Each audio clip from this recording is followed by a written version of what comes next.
கௌதம் கருணாநிதி அவர்களின் எழுத்தில் நான் அசைவன். நான் உங்கள் ஆர்ஜே அமிர்தா. கதைக்கு போலாமா? விஷ்ணு, ஏந்திரி.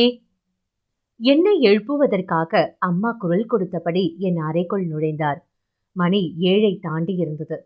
நன்றாக அயர்ந்து தூங்குவது போல் நடித்தேன். என் அருகில் வந்து அம்மா என்னை ரசித்தபடி சற்று நேரம் நிற்பார். எப்படி அவ்வளவு சரியாக சொல்கிறேன் என்று கேட்கிறீர்களா? இது வழக்கமாக எல்லா நாட்களும் எங்கள் வீட்டில் நடப்பது. எங்கள் வீட்டிற்கு நான் ஒரே பையன்.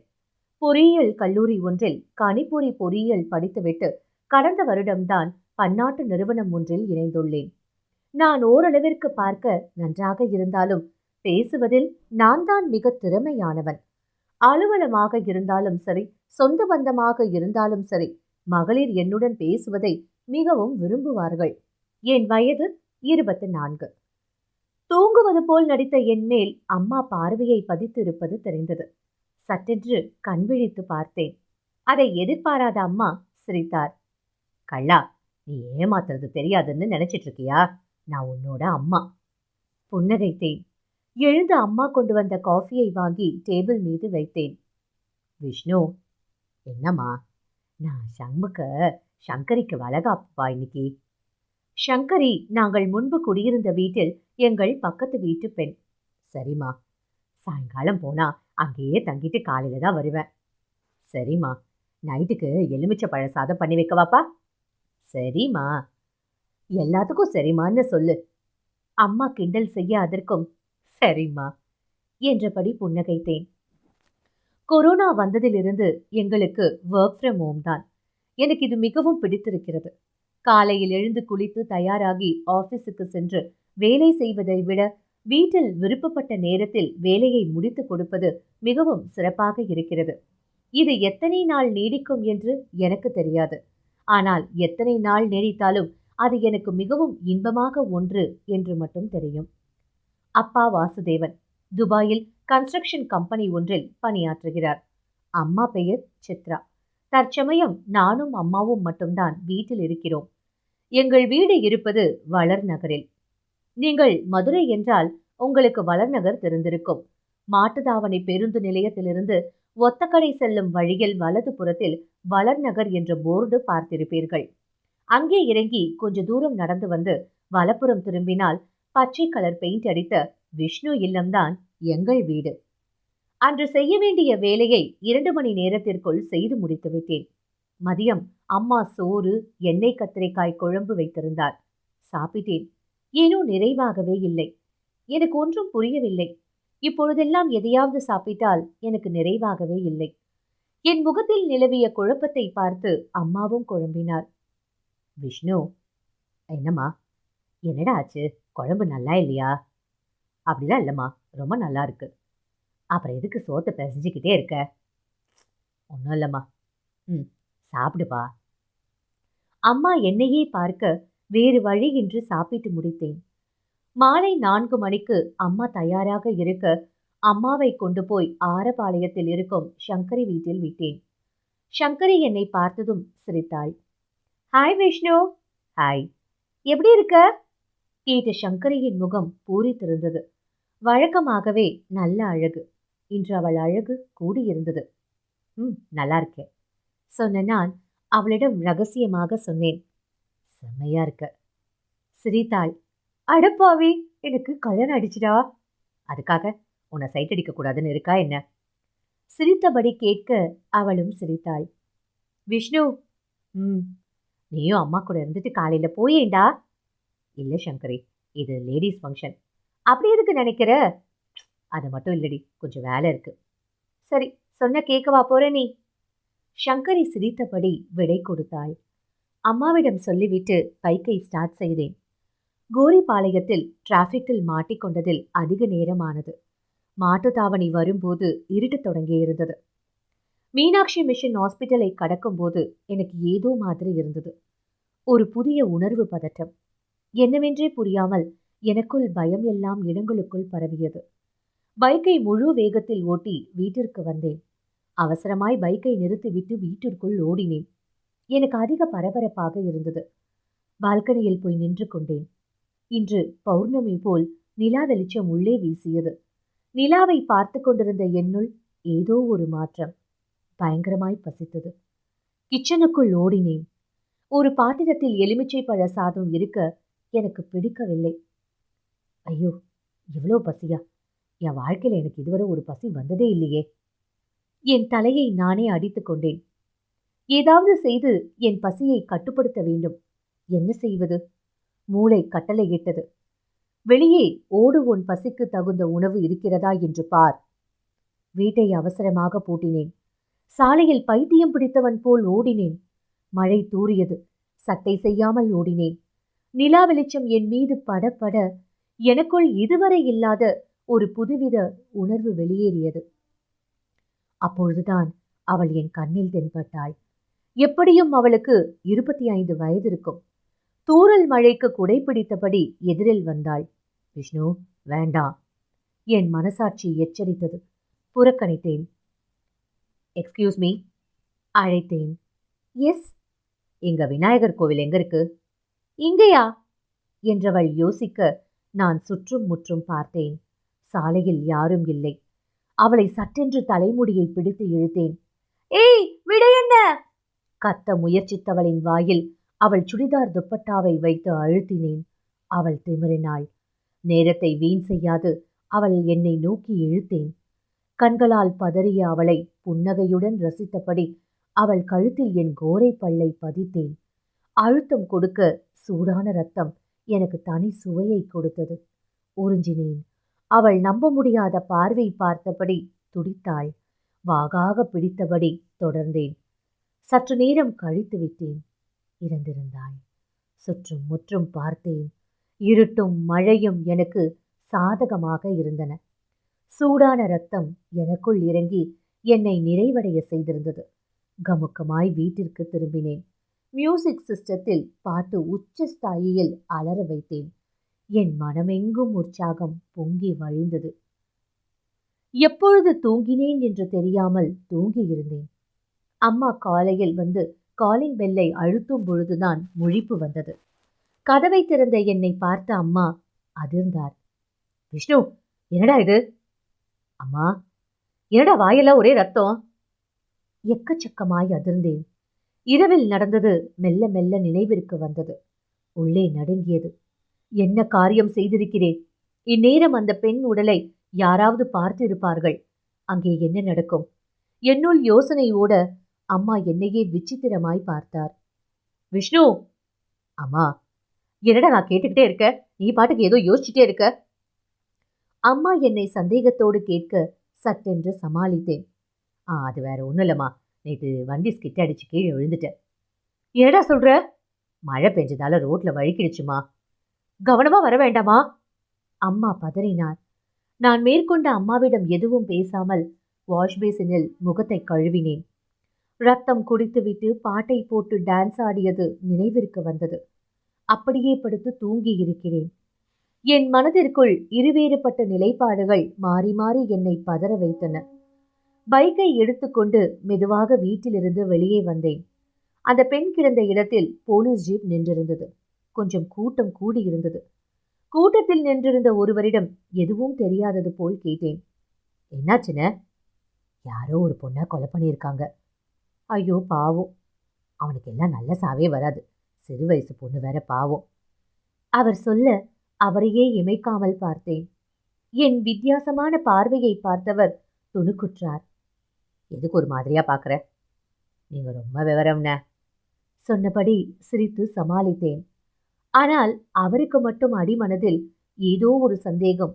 என்னை திரும்பி திரும்பி பார்த்தார். நான் மேற்கொண்டு அங்கு நிற்கவே இல்லை. அடுத்து வந்த 2 நாட்களிலும் மனதில் படபடப்பாக இருந்தது. தூங்க முடியவில்லை. தூங்கினால் யாராவது ஒரு போலீஸ் வந்து என்னை விலங்கு போட்டு கொண்டு போவது போல் கனவு வந்து எழுப்பிவிட்டது. ஆனால் அதிர்ஷ்டம் என் பக்கம் இருந்தது. போலீஸ் நான் நினைத்ததற்கு மாறாக அந்த கேஸை கவனத்தில் கொள்ளாமல் கிடப்பில் போட்டுவிட்டது. எனக்கு மகிழ்ச்சியாக இருந்தது. மகிழ்ச்சியை கொண்டாட வேண்டுமே, அதற்கு நான் என்ன செய்வது? யோசித்தேன். உள்ளே வெளியேறியது. ஆனால் என்னை நானே கட்டுப்படுத்தி கொண்டேன். தவறு செய்தவருக்கும் போதும், இனிமேல் எந்த தவறும் செய்யக்கூடாது. எனக்கு நானே சொல்லிக் கொண்டேன். ஆனால் அது அடுத்த பௌர்ணமி வரும்போது மாறிவிட்டது. பௌர்ணமிக்கு முந்தைய நாள் நானும் அம்மாவும் கோவைக்கு வந்திருந்தோம். எங்கள் சித்தி, அதாவது அம்மாவின் தங்கை, செல்வபுரத்தில் இருக்கிறார். அருகில் உள்ள எல்ஐசி காலனியில் என் நண்பன் ஒருவன் இருக்கிறான். அவனை பார்த்துவிட்டு வருவோம் என்று கிளம்பினேன். எல்ஐசி காலனி பஸ் ஸ்டாப்பில் இறங்கி வலதுபுறம் திரும்பி நடக்க ஆரம்பித்தேன். 4வது வீடு அவனுடையது. காலிங் பெல்லை அழுத்தினேன். ஒரு இளம்பெண் வந்து கதவை திறந்தாள். என்னை குழப்பமாய் ஏறிட்டாள்.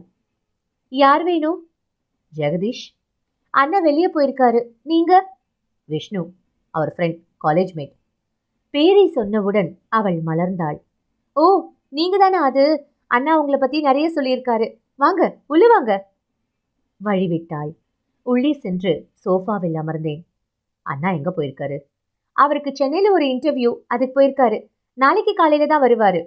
ஓ, ஐம் சாரி. அப்ப நான் கிளம்புறேன். பரவாயில்ல, காஃபி சாப்பிட்றீங்களா?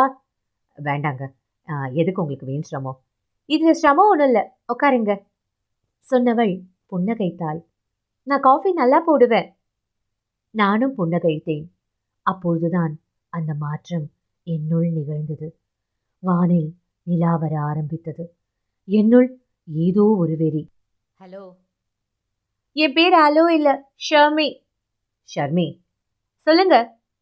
எனக்கு கொஞ்சம் ஹெல்ப் பண்ண முடியுமா? கேட்ட என்னை திரும்பி பார்த்தவள் திகைத்தாள். என் முகம் முழுவதும் வேர்த்திருக்க என் கண்கள் அவளை வெறித்தன. மெலிதான பயம் எட்டி பார்க்க கேட்டாள்.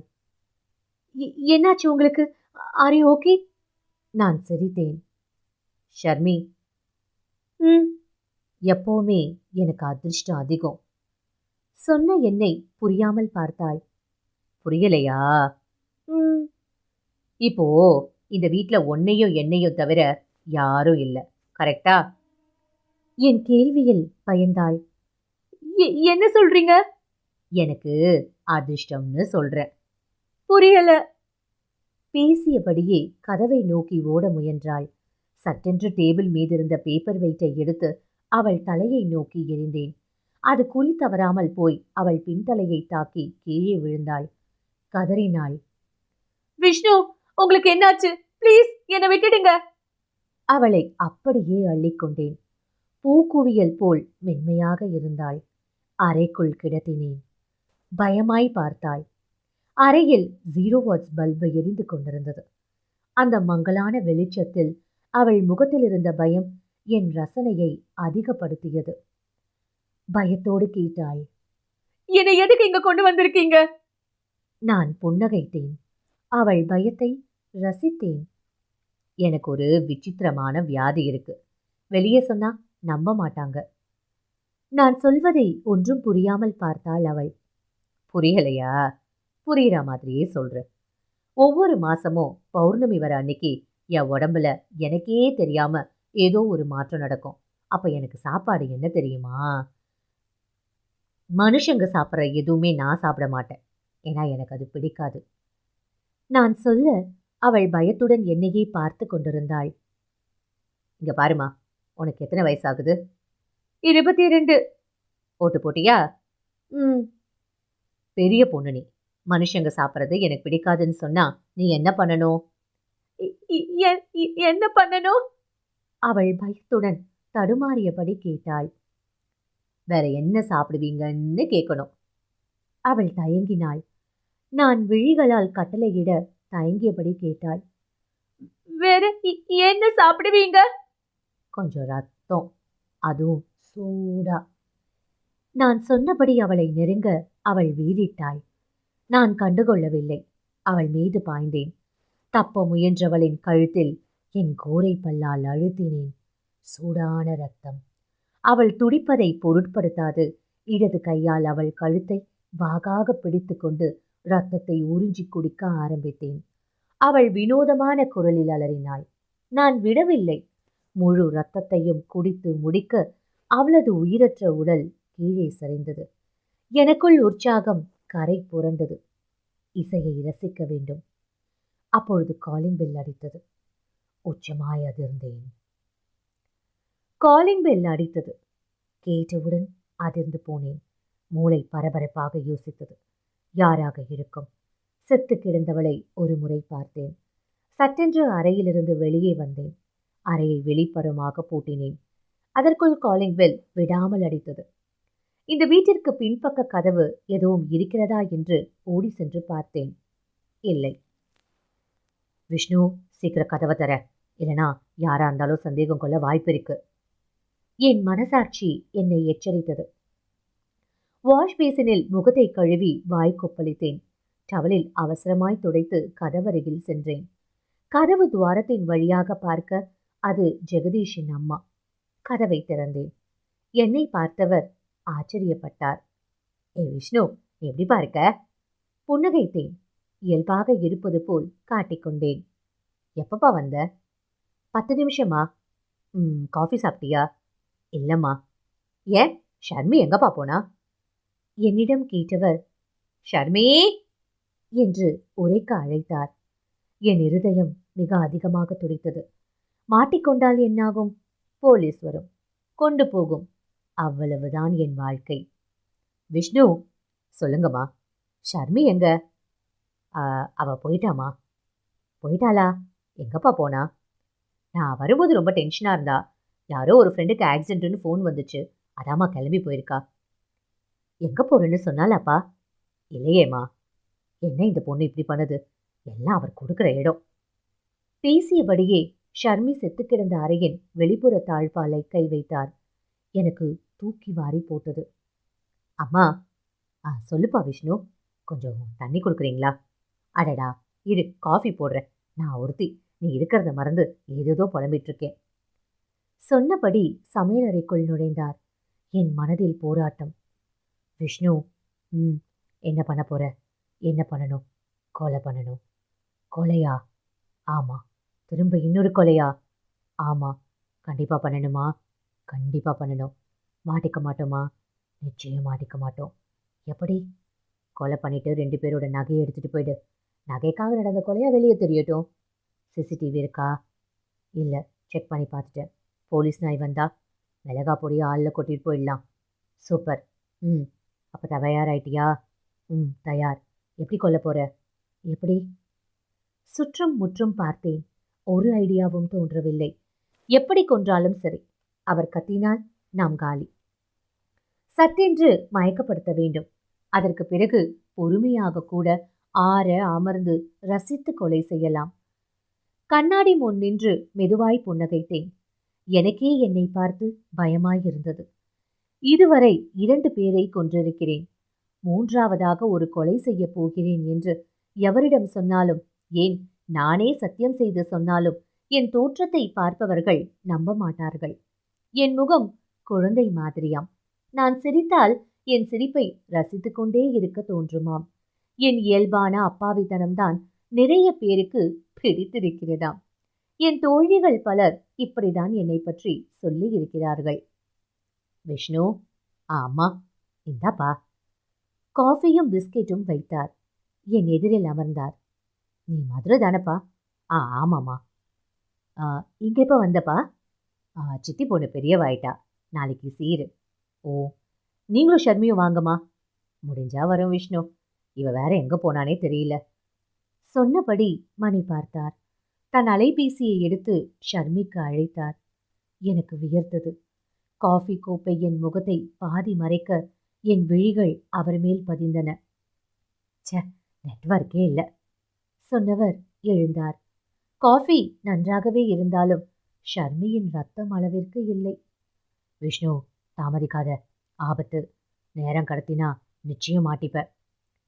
ஜன்னல் வழியே வெளியே பார்க்கும்போது அந்த இரும்பு தடி பார்வைக்குப்பட்டது. அதை வைத்து இருவரின் தலையையும் பிளந்துவிட்டால் நான் மாட்டிக்கொள்ள மாட்டேன். கர்ச்சிஃபால் தன் தடியை பயன்படுத்த வேண்டும். முடிந்தால் தடியை இங்கே வைக்காது எங்கேயாவது கொண்டு சென்று எரிய வேண்டும். போலீஸ்க்கு வெப்பன் கிடைக்கவே கூடாது. மீண்டும் என் திட்டத்தை மனதிற்குள் ஒத்திகை பார்த்தேன். எந்த பிசரும் தட்டவில்லை.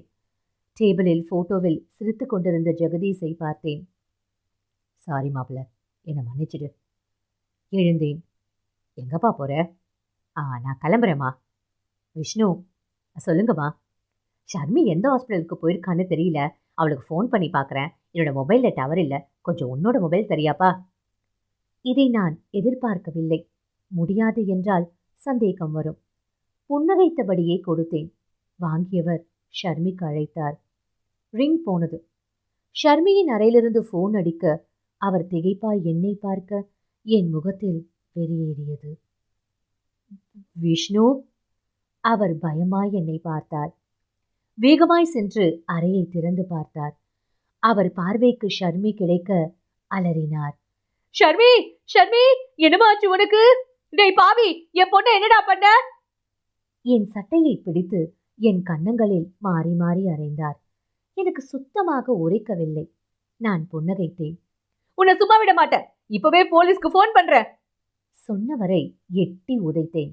தரையில் எசகு பிசகாக விழுந்தார். விஷ்ணு! அலறினார்.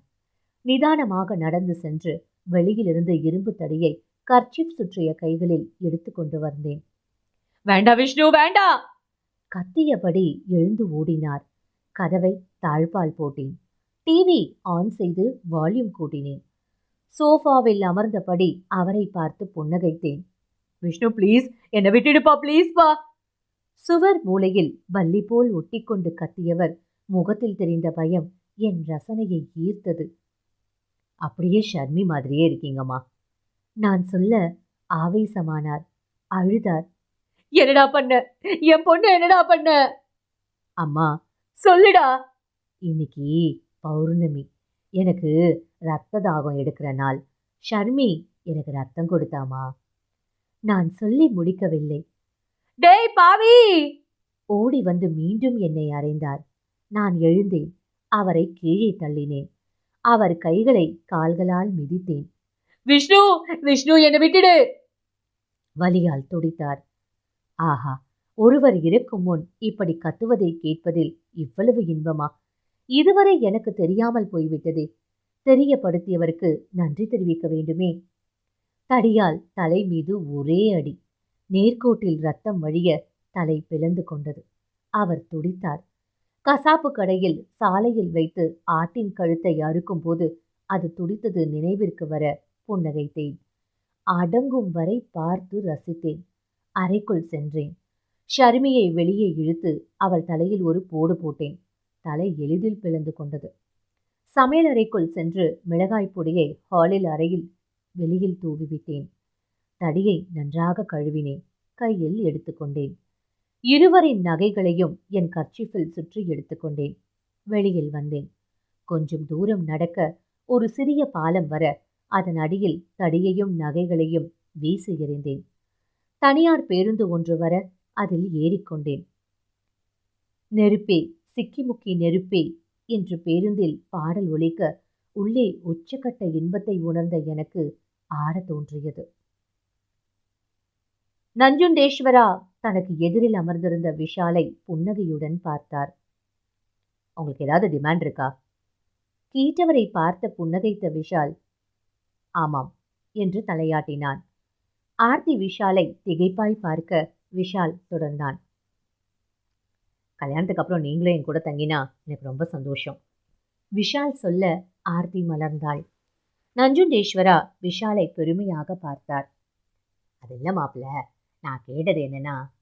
புரியுது மாமா, அதெல்லாம் எதுவுமே வேண்டாம். சரி மாப்பிள்ள, உங்க விருப்பம் சொன்னவர் தொடர்ந்தார். ஜோசியர்கிட்ட பேசின, வர ஆவணி மாதம் நாள் நல்லா இருக்குன்றார். அப்பவே நாள் குறிச்சிக்கலாமா என்று அவர் கேட்டார். நஞ்சுண்டேஸ்வரா கேட்க விஷால் ஆர்த்தியை பார்த்து கண்களால் ஓகேவா என்று கேட்டான். அவள் புன்னகையில் தன் சம்மதத்தை தெரிவித்தாள். அப்படியே ஆகட்டும் மாமா. நஞ்சுண்டேஸ்வரா எழுந்தார். அப்போ நான் போயிட்டு வரேன் மாப்பிள்ள. சரிங்க மாமா. அவர் போய்விட ஆர்த்தி விஷாலையே பார்த்தாள். ஆர்த்தி சொல்லுப்பா, என்னாச்சு? ஒன்றும் இல்லை. பரவாயில்ல சொல்லு. ரொம்ப நிறைவா இருக்கு மனசு. சொன்னவளை விஷால் தன் பக்கம் இழுத்து அணைத்து கொண்டாள். ஆர்த்தி தடுக்கவில்லை. ஆர்த்தி, நீதான் இனிமே நிறைய அட்ஜஸ்ட் பண்ண வேண்டியது வரும். ஏன்பா? டியூட்டி. சி, எனக்கு வெறும் விஷாலை விட இன்ஸ்பெக்டர் விஷால் தான் ரொம்ப பிடிக்கும். அப்படியா? நிஜமா? அப்போ என்ன கேஸ் வந்தாலும் ஃபீல் பண்ண மாட்டியா? கண்டிப்பாக மாட்டேன். ம். விஷால் சொல்லி வாய் மூடவில்லை. அவன் அலைபேசி அடித்தது. எடுத்தான். ஹெட் கான்ஸ்டபிள் லைனில் இருந்தார். சொல்லுங்க கந்தசாமி. சார், ஒரு ட்வின் மர்டர் சார். கந்தசாமி சொல்ல விஷால் அதிர்ந்தான். எங்க? LIC colony sir. சரி, நீங்கள் ஜீப் ஸ்பாட்டுக்கு வந்துடுங்க. நான் டைரெக்ட் அங்கே வந்துடுறேன். Yes sir. ஆர்த்தி விஷாலை ஏமாற்றமாய் பார்க்க விஷால் புன்னகைத்தான். வந்துடுறேன் சொன்னவன் அவள் பதிலை எதிர்பார்க்காமல் தன் புல்லட்டில் ஏறி அமர்ந்தான். செல்லும் அவனையே பார்த்த ஆர்த்தி தனக்குள் புன்னகைத்தபடி உள்ளே சென்றாள். விஷால் எல்ஐசி நகரில் கொலை நடந்த வீட்டுக்கு செல்லும் பொழுது கூட்டம் கூடியிருந்தது. ஆம்புலன்ஸ் தயாராக நின்றிருக்க அருகிலேயே போலீஸ் ஜீப் நின்றிருந்தது. பாரன்சிக் டிபார்ட்மெண்ட் தன் கடமையை ஆரம்பித்திருந்தது. விஷால் உள்ளே சென்றான். கந்தசாமியை பார்த்தவன் கேட்டான். யாருன்னு தெரிஞ்சுதா? அம்மா பொண்ணு சார். பொண்ணு பேரு ஷர்மி. படிச்சு முடிச்சுட்டு வீட்டில் இருந்திருக்கு. அம்மா கலைவாணி, ஹவுஸ் ஒய்ஃபு. ஹஸ்பண்ட் ஃபாரின்ல இருக்காரு. ஒரு பையன் ஜெகதீஷ். அவன் இங்க சென்னையில் ஒரு இன்டர்வியூக்கு போயிருக்கான். அவனுக்கு தகவல் சொல்லியாச்சா? Yes sir. விஷால் ஹாலை நன்றாக அலசினான். பெரிதாக எந்த போராட்டமும் நடந்தது போல் தோன்றவில்லை. அப்படி என்றால் தெரிந்தவன்தான் கொலை செய்திருக்கிறான். கந்தசாமி சார், வெப்பன் ஏதாவது கிடைச்சதா? இல்லை சார். கலைவாணி நிலைத்த விழிகளால் விட்டத்தை வெறித்திருந்தாள். விஷால் அறைக்குள் சென்றான். ஷர்மியின் தலை இரண்டாக உடைந்திருக்க அதிர்ந்தான். அப்பொழுது அவனுக்கு அது தோன்றியது. சார், கந்தசாமி அழைத்தார். சொல்லுங்க கந்தசாமி. இது யாரோ திருடங்க வந்து கொலை பண்ணிட்டு போற மாதிரி தெரியுது சார். எப்படி சொல்றீங்க? செத்துப்போன 2 பேர்கிட்டையும் நகையை பறிச்சுட்டு போயிருக்காங்க சார். யோசித்த விஷால் கேட்டான். பீரோ செக் பண்ணி பார்த்தீங்களா? Yes sir. பீரோக்கு ஒன்றும் ஆகலை. துரத்த முடியாமல் போயிருக்கலாம் சார். ஃபிங்கர் பிரிண்ட்ஸ் ஏதாவது? இல்லை சார். கந்தசாமி சார், இது நகைக்காக நடந்த கொலை இல்லை. விஷால் சொல்ல அவர் அதிர்ந்தார். சார், நகைக்காக நடந்த கொலைன்னு நம்மளை நம்ப வைக்க கொலை பண்ணவன் ட்ரை பண்ணியிருக்கான். எப்படி சார் சொல்கிறீங்க? 2 பேரை கொலை பண்ணுற அளவுக்கு வந்த திருடனாக இருந்தா கண்டிப்பாக பீரோ உடைச்சு உள்ளே இருக்கிறத எடுத்துகிட்டு போயிருக்கணும்.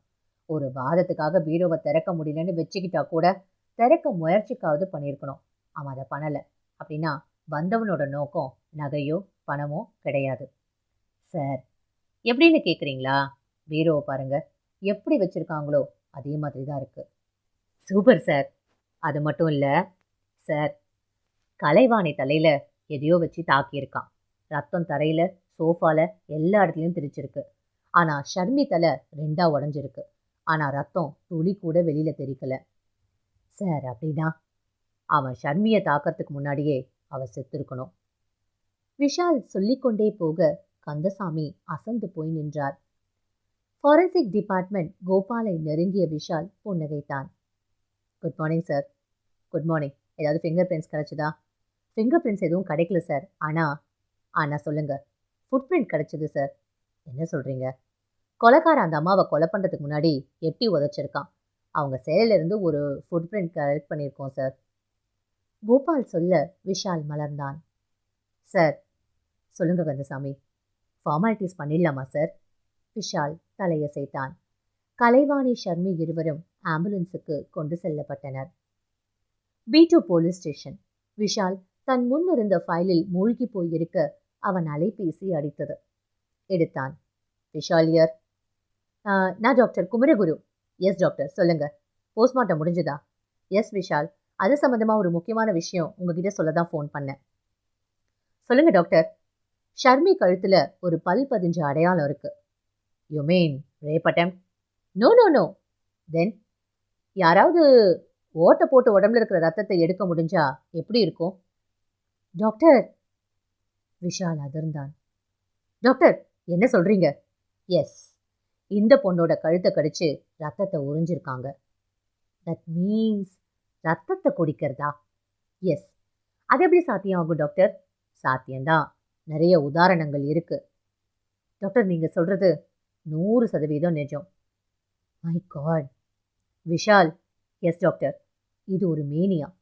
இப்படி கொலை பண்ணுறவன் சாதாரணமாக ஒரு பொண்ணோட நிற்க மாட்டான். டாக்டர், இவன் ஏற்கனவே நிறைய பெண்களை கொலை பண்ணியிருக்கலாம். இல்ல இனிமேல் நிறைய பேரை கொலை பண்ணலாம். டாக்டர், எப்படி இருந்தாலும் இவன் வெளியே இருக்கிற வரைக்கும் ஆபத்து அதிகம். சொன்ன டாக்டர் வைத்து விட விஷால் தீவிரமாய் யோசித்தான். கந்தசாமி சார், உடனடியாக தமிழ்நாட்டில் இருக்கிற எல்லா போலீஸ் ஸ்டேஷனுக்கும் இந்த ஃபேக்ஸ் மெசேஜ் அனுப்புங்க. சார், இது பொண்ணுங்க யாராவது கழுத்துல கடி வாங்கி செத்து போயிருந்தா அந்த கேஸ் விவரங்கள் வேணும்னு இருக்கு. சார், அப்படின்னா எஸ், நாம தேடுறவன் ஒரு மேனியாக். விஷால் வீட்டிற்கு திரும்பும் பொழுது இருட்டிவிட்டது. ஆர்த்தி எதையோ படித்துக் கொண்டிருந்தாள். விஷாலை பார்த்ததும் மலர்ந்தாள். விஷால் புன்னகைத்தான். குளித்து உடைமாற்றி வந்தவன் முன் சப்பாத்தி குருமாவை நீட்டினாள். வாங்கி கொண்டவன் சொன்னான், உங்க அப்பா உண்மையாவே சூப்பர். ஏன்பா? இல்ல, கல்யாணத்துக்கு இன்னும் 1 மாசம் இருக்கு, இருந்தாலும் நீ என் கூட தங்கறத பத்தி எதுவும் சொல்றது இல்ல. விஷால் சொல்ல ஆர்த்தி சிரித்தாள். அவருக்கு உன்னை ரொம்ப பிடிக்கும்பா. ஏன்? இல்ல, நேர்மையா இருக்கணுன்றதுக்காக உன் அப்பாவையே பலி கொடுத்த நீ எந்த விதத்திலும் தப்பானவனா இருக்க முடியாதுன்னு. ஆர்த்தி சொல்ல விஷாலுக்கு அப்பா சந்திரசேகர் நினைவுக்கு வந்தது. பேய் படிக்காதோர் படித்துக் கொள்ளுங்கள். பெருமூச்சு விட்டான். மௌனமானான். ஆர்த்தி அவனை அணைத்து கொண்டாள். சாப்பிட்டுப்பா. சாப்பிட்டு முடித்து விஷால் ஃபைலை எடுத்து ஷர்மியின் போஸ்ட்மார்ட்டம் ரிப்போர்ட்டை படித்தான். என்னப்பா கேஸு? ஒரு மேனியாக் ஒருத்தன். செக்ஸ்? இல்ல, ரத்தம் குடிக்கிற மேனியாக். என்னப்பா இன்னமும் ஜூஸ் குடிக்கிறவ மாதிரி சொல்ற?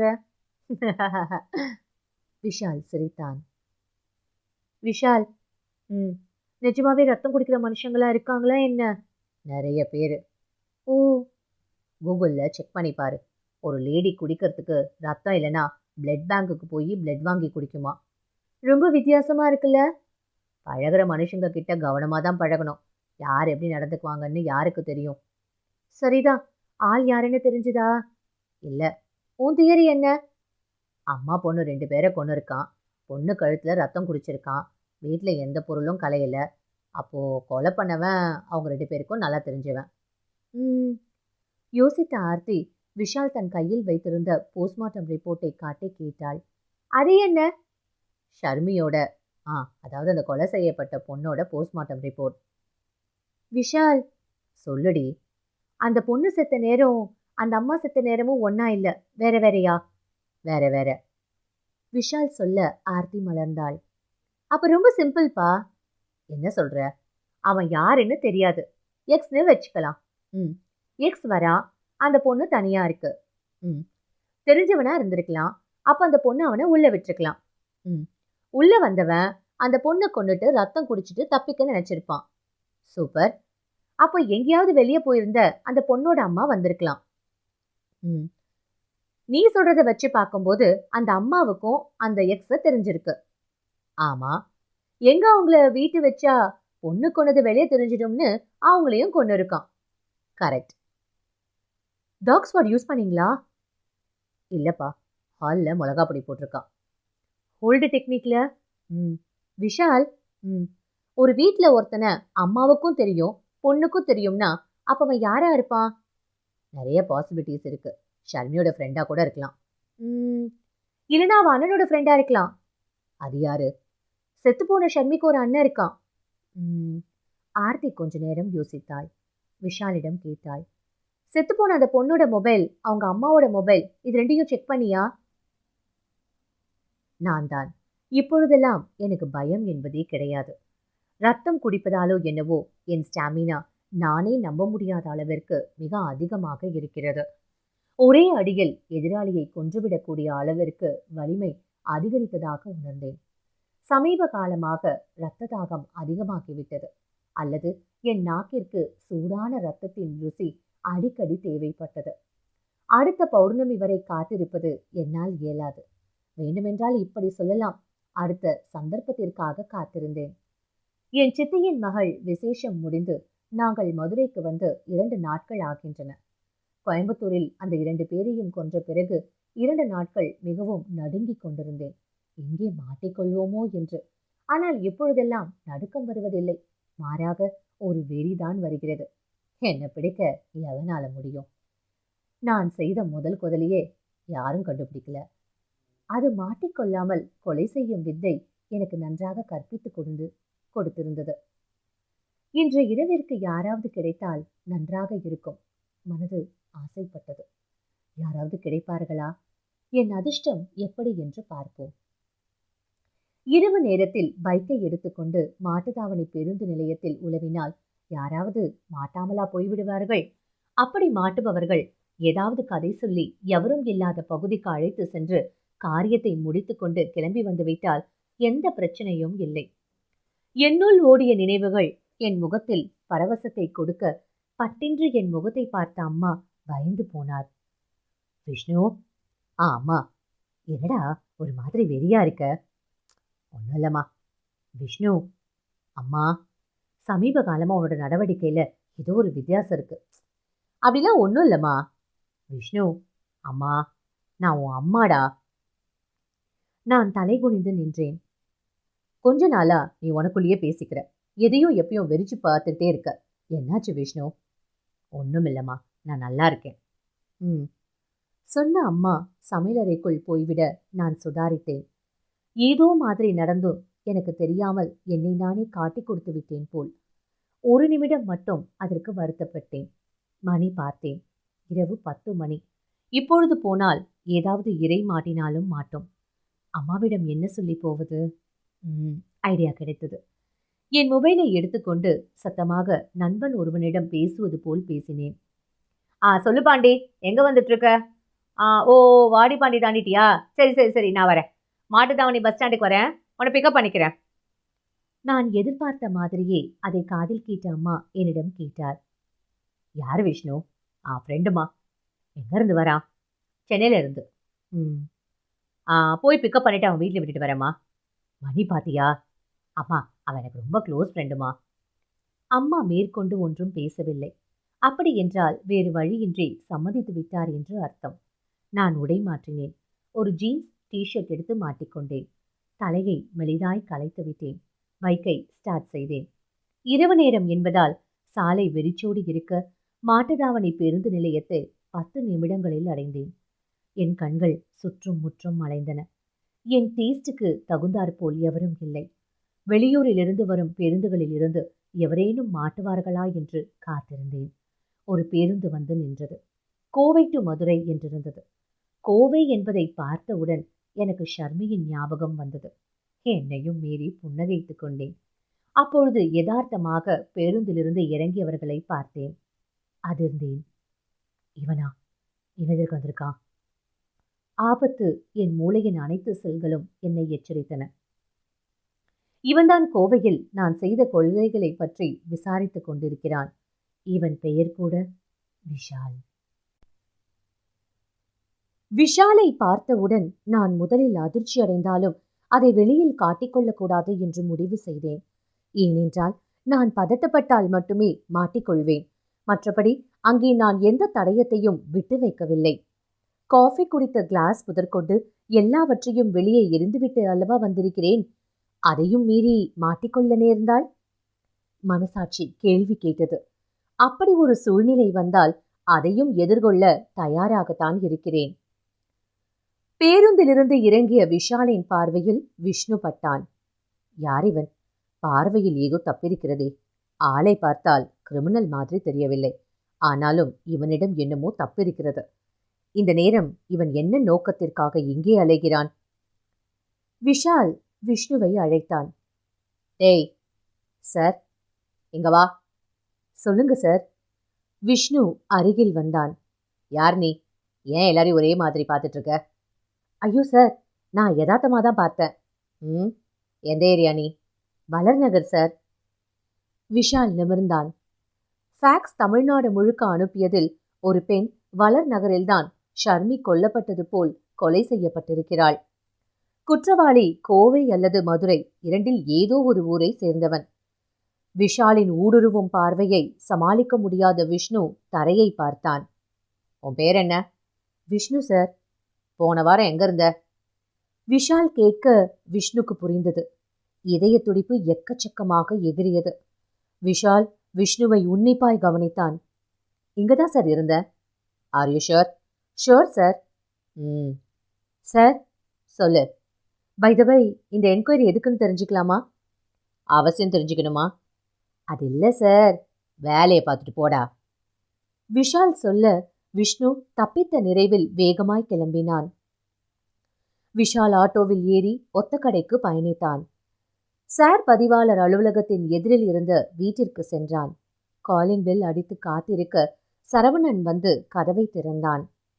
விஷாலை பார்த்தவன் மலர்ந்தான். சார், என்ன சார் இங்க? வாங்க சார். வரேன்னு சொல்லியிருந்தா வண்டி எடுத்துட்டு நானே வந்திருப்பேனே சார். எதுக்கு உன்னோட தூக்கத்தை கெடுத்துக்கிட்டுன்னு தான் நான் சொல்லலை சரவணா. விஷால் புன்னகைத்தான். சார், நீங்கள் குளிச்சுட்டு சாப்பாடு வாங்கிட்டு வரேன். இரு சரவணா, நானும் வரேன். மதுரைக்கு ரொம்ப நாள் கழிச்சு வரேன்.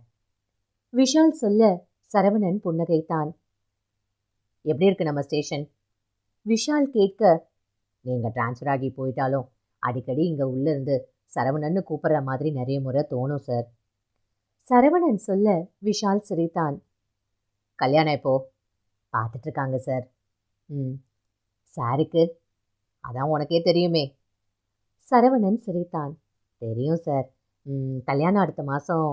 பத்திரிக்கை அனுப்புகிறேன். வாழ்த்துக்கள் சார். விஷால் சட்டையை கழற்ற தினமும் தவறாமல் உடற்பயிற்சி செய்வதால் விளைந்த கட்டை பார்த்த சரவணன் புன்னகைத்தான். சார், செமையாக மெயின்டைன் பண்ணுறீங்க சார். விஷால் சிரித்தான். 5 நிமிடங்களில் குளித்து புத்துணர்வோடு வெளியில் வந்தான். இப்போ கேஸ் விஷயமாவா சார் வந்திருக்கீங்க? ஆமாம். என்ன கேஸ் சார்? இருவரும் வெளியே நடந்தனர். ஒரு பொண்ணு மர்டர் கேஸு, வளர் நகரில் சரவணன். ஆமாம் சார், நான் கூட கேள்விப்பட்டேன். ஆமாம், அதை பற்றி தான். Okay sir. இரவு நேர குளிருக்கு இதமாய் சூடான பரோட்டா சால்னாவை ஒரு வாய் விழுங்கிய விஷால் புன்னகைத்தான். சரவணா சார், என்னதான் சொன்னாலும் மதுரையில் பரோட்டா சாப்பிட்றது தனி சுகம்தான். என்ன சொல்கிற? ஆமாம் சார். சரவணன் புன்னகைத்தான். மறுநாள் காலையில் சீக்கிரம் எழுந்த விஷால் மாடிக்கு சென்று உடற்பயிற்சி செய்தான். இறங்கி கீழே வர சரவணன் காஃபி கோப்பையை நீட்டினான். சார், இன்னைக்கு நான் உங்களுக்கு என்ன பண்ணணும்? நான் பார்த்துக்கிறேன் சரவணா. பரவாயில்ல சார், சொல்லுங்க. நான் ஒரு அட்ரஸ் தரேன். அதில் இருக்கிற ஒரு ஆளை நீ கண்காணிக்கணும். யார் சார் அது? இங்கே வளர் நகரில் கொலை செய்யப்பட்ட மாதிரியே கோயம்புத்தூரில் ஒரு பொண்ணை கொண்டிருக்கானுங்க.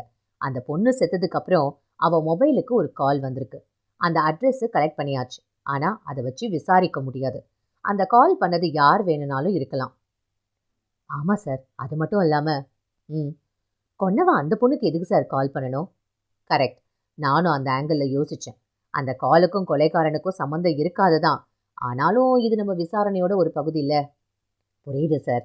சரவணா சார், நான் சொல்கிற அட்ரஸை எழுதிக்கோ. சொல்லுங்கள் சார். சித்ரா, 10B, வளர் நகர். லேடியா சார்? ஆமாம், கனெக்ஷன் லேடி பேரில் தான் இருக்குது.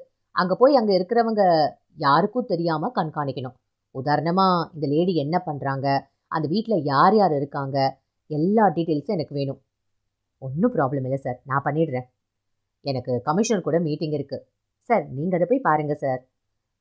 எதுக்கும் கொஞ்சம் கவனமாக இரு சரவணா. நான் பார்த்துக்கிறேன் சார். ஈவினிங் உங்களோட கம்ப்ளீட் டீட்டெயில்ஸ் இருக்கும். ஓகேவா? தேங்க்யூ சரவணா. விஷால் கமிஷனரை பார்க்க புறப்பட்டு போயிருக்க சரவணன் தன் பைக்கை ஸ்டார்ட் செய்தான். சரவணனுக்கு கான்ஸ்டபிளாக விஷாலுடன் பல கேஸ்களில் ஒன்றாக இருந்தது நினைவிற்கு வந்தது. ஒத்த கடையை அடைந்தவன் இடதுபுறம் திரும்பி சாலையில் விரைந்தான். 10 நிமிடங்களில் வளர் நகரை அடைந்தான். பைக்கை ஒரு கடை முன்பாக பார்க் செய்தவன் மெதுவாக நடந்து சென்றான்.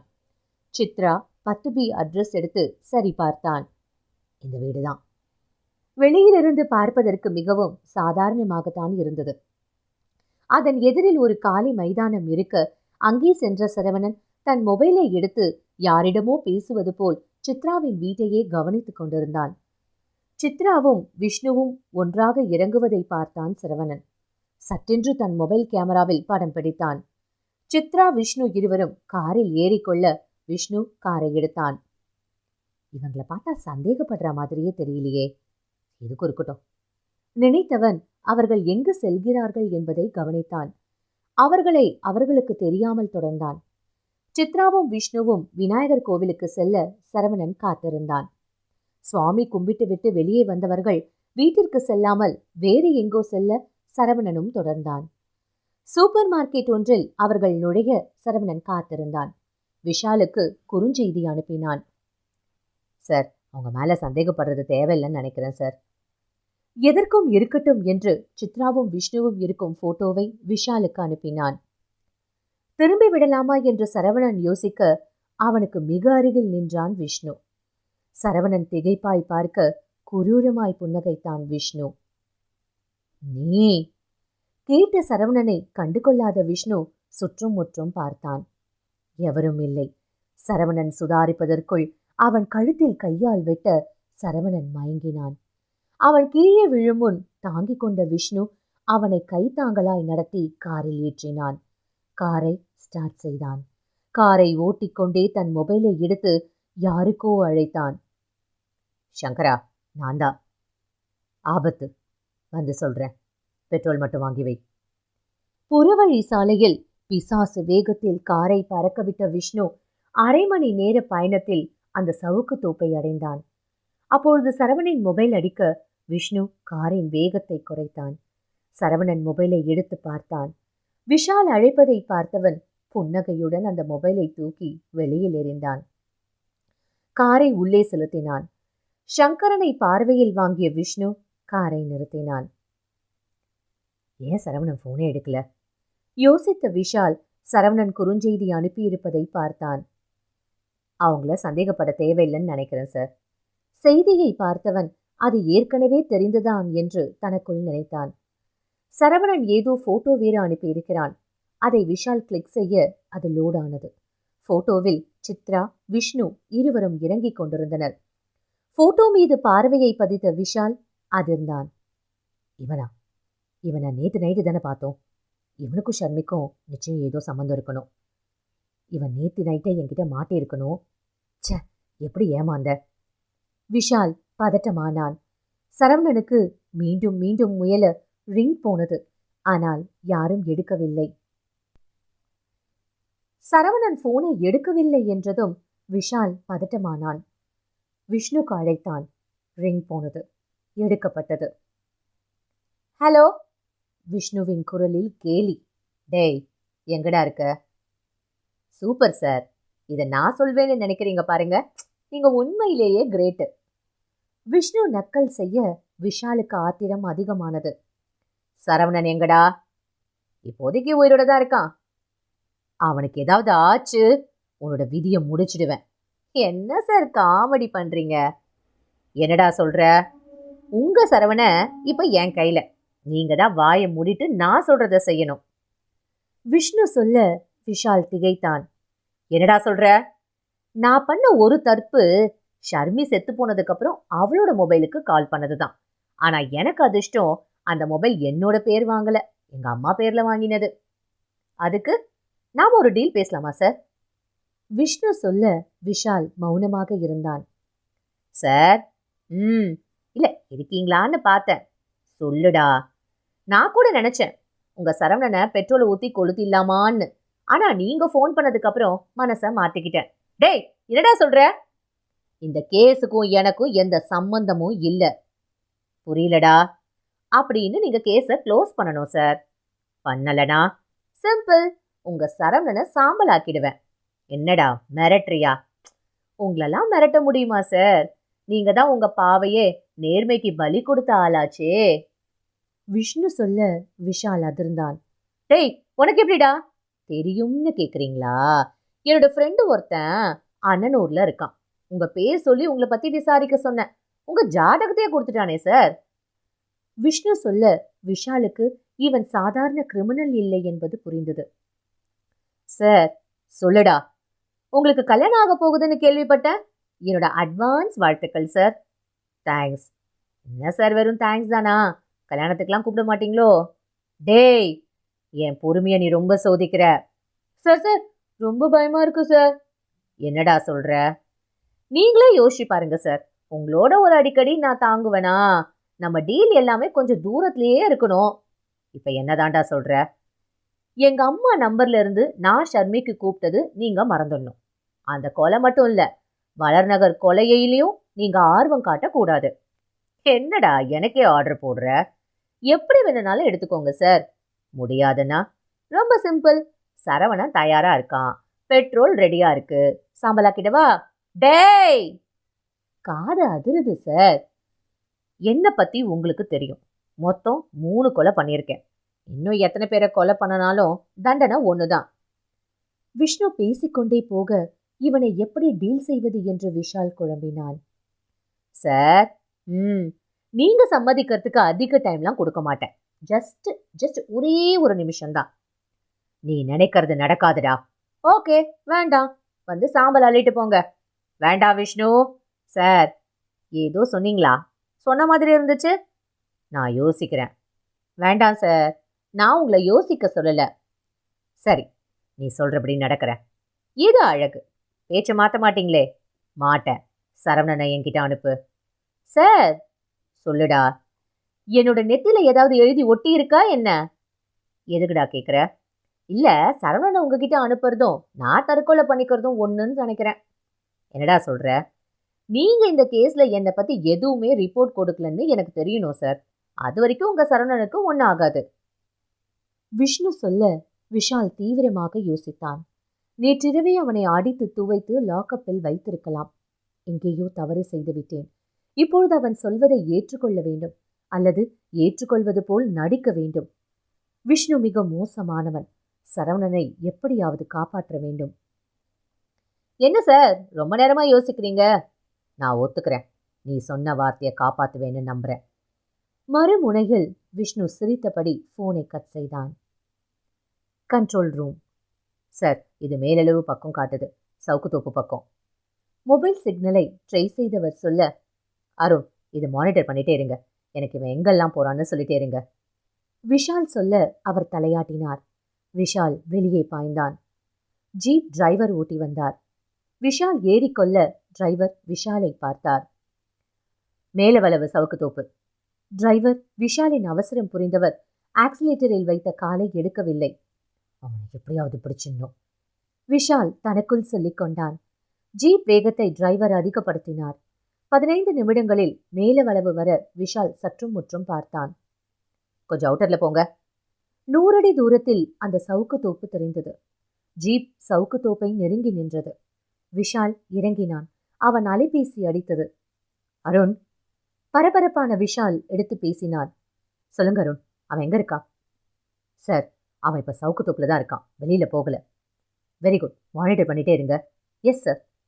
பேசி முடித்த விஷால் தன் ரிவால்வரின் சேஃப்டி லாக்கை ரிலீஸ் செய்தான். அவன் கண்கள் 4 புறமும் சுழன்றன. இங்கதான் எங்கேயோ இருக்கான். நம்ம ரொம்ப கவனமா இருக்கணும். ஏதாவது கவனக்குறைவா செயல்பட்டா கூட அது சரவணன் உயிருக்கு ஆபத்தா போயிடும். தனக்குள் எண்ணிய விஷாலின் காதுகள் ஏதேனும் சத்தம் கேட்கிறதா என்று உன்னிப்பாக கவனித்தன. மெல்ல உள்ளே சென்றான். மரங்கள் அடர்ந்திருந்தன. விஷாலின் அலைபேசி மீண்டும் அடித்தது. அருண்தான். எடுத்தான். சொல்லுங்க அருண். சார், கவனம். நீங்க இருக்கிற இடத்துல இருந்து 100 மீட்டர் தூரத்துல தான் அவனும் இருக்கான். புரியுது அருண், தேங்க்ஸ். விஷால் மெதுவாய் எச்சரிக்கையாக தன் அடியை எடுத்து வைத்தான். ஏதோ ஒரு பறவை ஒன்று அந்த நேரத்தில் விஷாலை எதிர்பார்க்காமல் பார்க்க சத்தமிட்டபடி பறந்தது. 1/4 மணி நேரம் அங்கும் இங்கும் நடந்து பார்த்தான். எவரும் இல்லை. விஷாலுக்கு எங்கேயோ தவறானது போல் தோன்ற அருணுக்கு மீண்டும் அழைத்தான். அருண். சார், இப்ப அவன் எங்க இருக்கான்னு கரெக்டா சொல்ல முடியுமா? விஷால் கேட்க அருண் கத்தினான். சார், உங்களுக்கு ரொம்ப பக்கத்துல இருக்கான் சார் அவன். திடுக்கிட்ட விஷால் சுற்றும் முற்றும் பார்த்தான். எவரும் இல்லை. அப்பொழுது அது விஷாலின் பார்வையில் பட்டது. அது ஒரு கர்ச்சீஃப். எதையோ சுற்றி வைத்திருக்கிறார்கள். எடுத்து பார்த்த விஷால் அதிர்ந்தான். அது ஒரு மொபைல். விஷால் தன் மொபைலில் இருந்து விஷ்ணுவின் மொபைலுக்கு அடித்து பார்த்தான். அந்த மொபைல் அடித்தது. இது விஷ்ணுவின் மொபைல் தான். பக்கத்திலேயே ஒரு பேப்பர் மடித்து வைக்கப்பட்டிருக்க எடுத்து பார்த்தான். வாங்க சார், நீங்க வருவீங்கன்னு தெரியும். அவ்வளோ நேரம் ஃபோன்ல பேசும்போதே என்னோட காலை ட்ரேஸ் பண்றீங்கன்னு தெரிஞ்சு போச்சு. அதான் உங்களுக்கு என்னோட கிஃப்ட். என்னோட மொபைல்ல நீங்களே வச்சுக்கோங்க சார். பயப்படாதீங்க சார். உங்க சரவணனை நான் ஒன்றும் பண்ண மாட்டேன். ஆனாலும் நீங்க என்ன புரிஞ்சுக்கணும் இல்லையா? அவனோட ஒரு விரல் மட்டும் கட் பண்ணி எடுத்து கீழே போட்டுட்டேன். விரல் கிடைக்குதான்னு பாருங்க, முடிஞ்சா எடுத்துக்கோங்க. விஷால் அதிர்ந்தான். சுற்றும் முற்றும் பார்த்தான். ஒன்றும் கிடைக்கவில்லை. பேப்பரின் மீது அவன் பார்வை தொடர்ந்தது. பாவம் சரின்னு உங்களை பார்த்தாலே ரொம்ப கஷ்டமா இருக்கு. இனி நீங்க என்ன ட்ரேஸ் பண்ணவே முடியாது. மொபைல் ஃபோன் என்கிட்ட இல்லை, மொபைல் ஃபோன் யூஸ் பண்ணுறதாவும் இல்லை. ரொம்ப அதிகமாக யோசிக்காம நான் சொன்னது மட்டும் போய் பண்ணுங்க போங்க. உங்கள் வழக்கமான கேஸ் மாதிரி இந்த கேஸை நினச்சிக்காதீங்க சார். நான் விஷ்ணு சார். முடிந்திருந்தது. விஷால் அயர்ந்து போய் அந்த பேப்பரையே பார்த்தான். காலிங் பெல் அடிக்க ஆர்த்தி கதவை திறந்தாள். உள்ளே வந்த விஷால் தொப்பென்று கட்டிலில் போய் அமர்ந்தான். அவன் முகத்தை பார்த்த ஆர்த்தி அவனுக்குள் ஏதோ யோசனை என்பதை புரிந்து ஒன்றும் சொல்லாமல் சமையலறைக்குள் சென்று காஃபி கலந்தாள். சூடான காஃபியை கொண்டு போய் விஷாலிடம் நீட்டினாள். வாங்கி கொண்ட விஷால் புன்னகைத்தான். என்ன பாச்சு? ஆர்த்தி கேட்க ஒன்றும் சொல்லாமல் காஃபியை ஓரமாய் வைத்துவிட்டு அவள் மடியில் படுத்தான். அவன் தலைமுடியை விரலால் கோதியவள் புன்னகைத்தாள். ஏதாவது பிரச்சனையாப்பா? என்னாச்சுப்பா? ஒரு அக்யூஸ்டு தண்ணி காட்டுறான். என்ன நடந்தது? ஆர்த்தி கேட்க விஷால் எல்லாவற்றையும் சொன்னான். விஷால், அவன் மென்டலா? இல்ல, எனக்கு என்னமோ அவன் மென்டல் மாதிரி தான் தெரியுது. என்ன சொல்ற ஆர்த்தி? நல்லா யோசிச்சு பாரு. எவ்வளோ பெரிய கிரிமினல்னாலும் போலீஸை கடத்திக்கிட்டு போக மாட்டாங்க. ஆனா இவன் பண்ணி இருக்கான், அதான் தோணுச்சு. இப்ப எங்க இருக்கான்னு தெரிஞ்சதா? இல்ல. டிஎஸ்பி என்ன சொன்னாரு? அவரை இன்னும் பார்க்கல. இப்ப என்ன பண்ண போற? தெரியல. பெருமூச்சு விட்ட விஷாலை பார்த்து ஆர்த்தி புன்னகைத்தாள். நான் ஒரு ஐடியா சொல்லவா? சொல்லு. நீ அவனை தேடி போகாத, அவனை உன்னை தேடி வரவை. என்ன சொல்ற? புரியல. போலீஸ் அவன் கடத்திட்டு போயிருக்கான்னு அவனுக்கு மனசுக்குள்ள தான் தான் பெரியவன்னு ஒரு ஈகோ இருக்கு. அதுக்கு அந்த ஈகோவை டச் பண்ணு, வெளியே வருவான். என்ன சொல்ற ஆர்த்தி?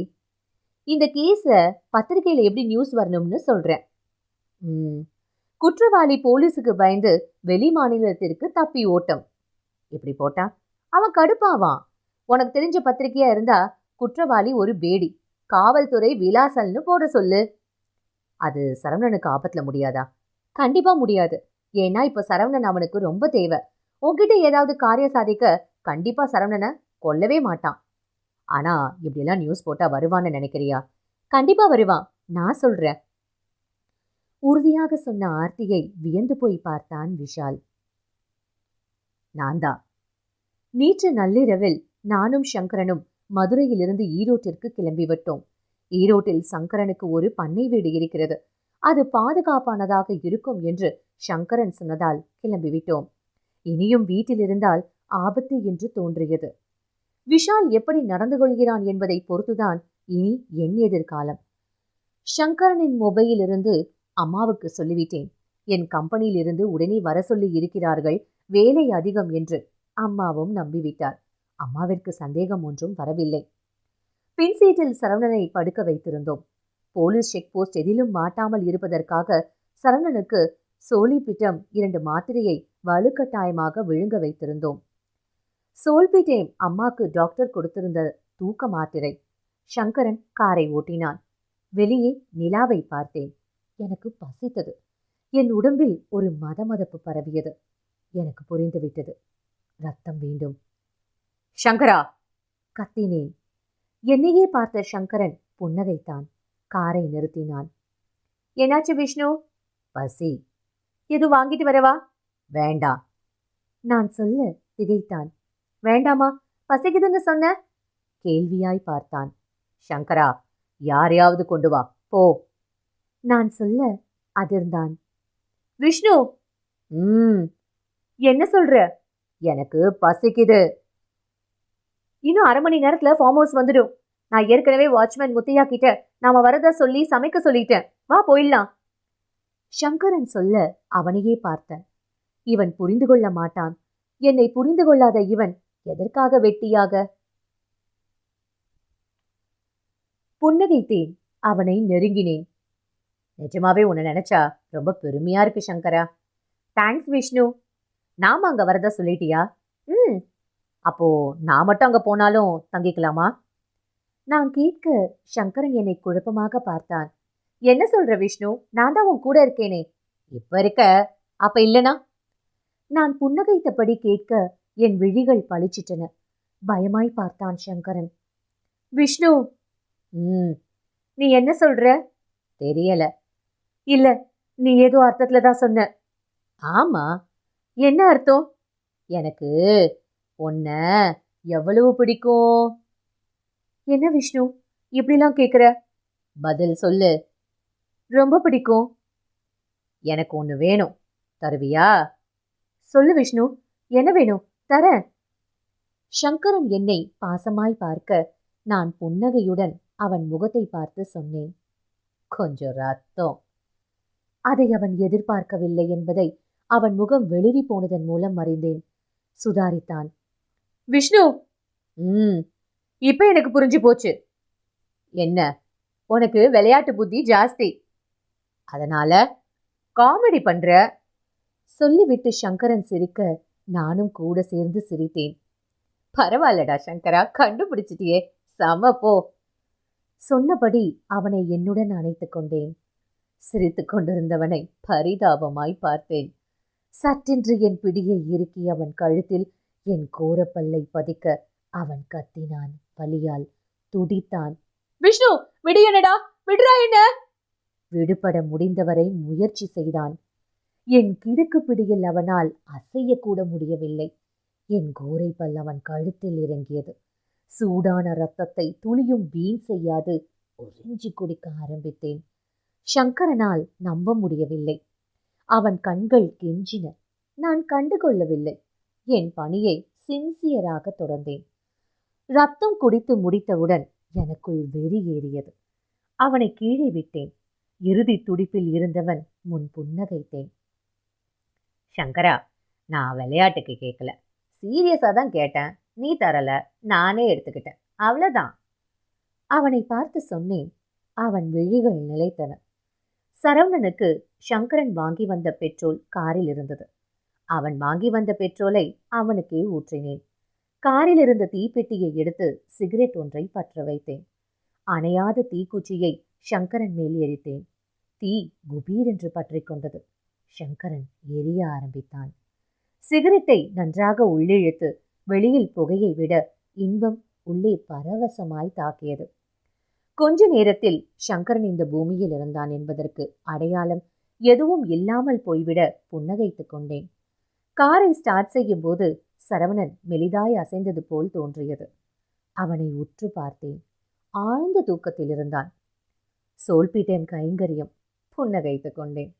காரை ஸ்டார்ட் செய்த அரை மணி நேரத்திற்குள் சங்கரனின் பண்ணை வீடு அடைந்தேன்.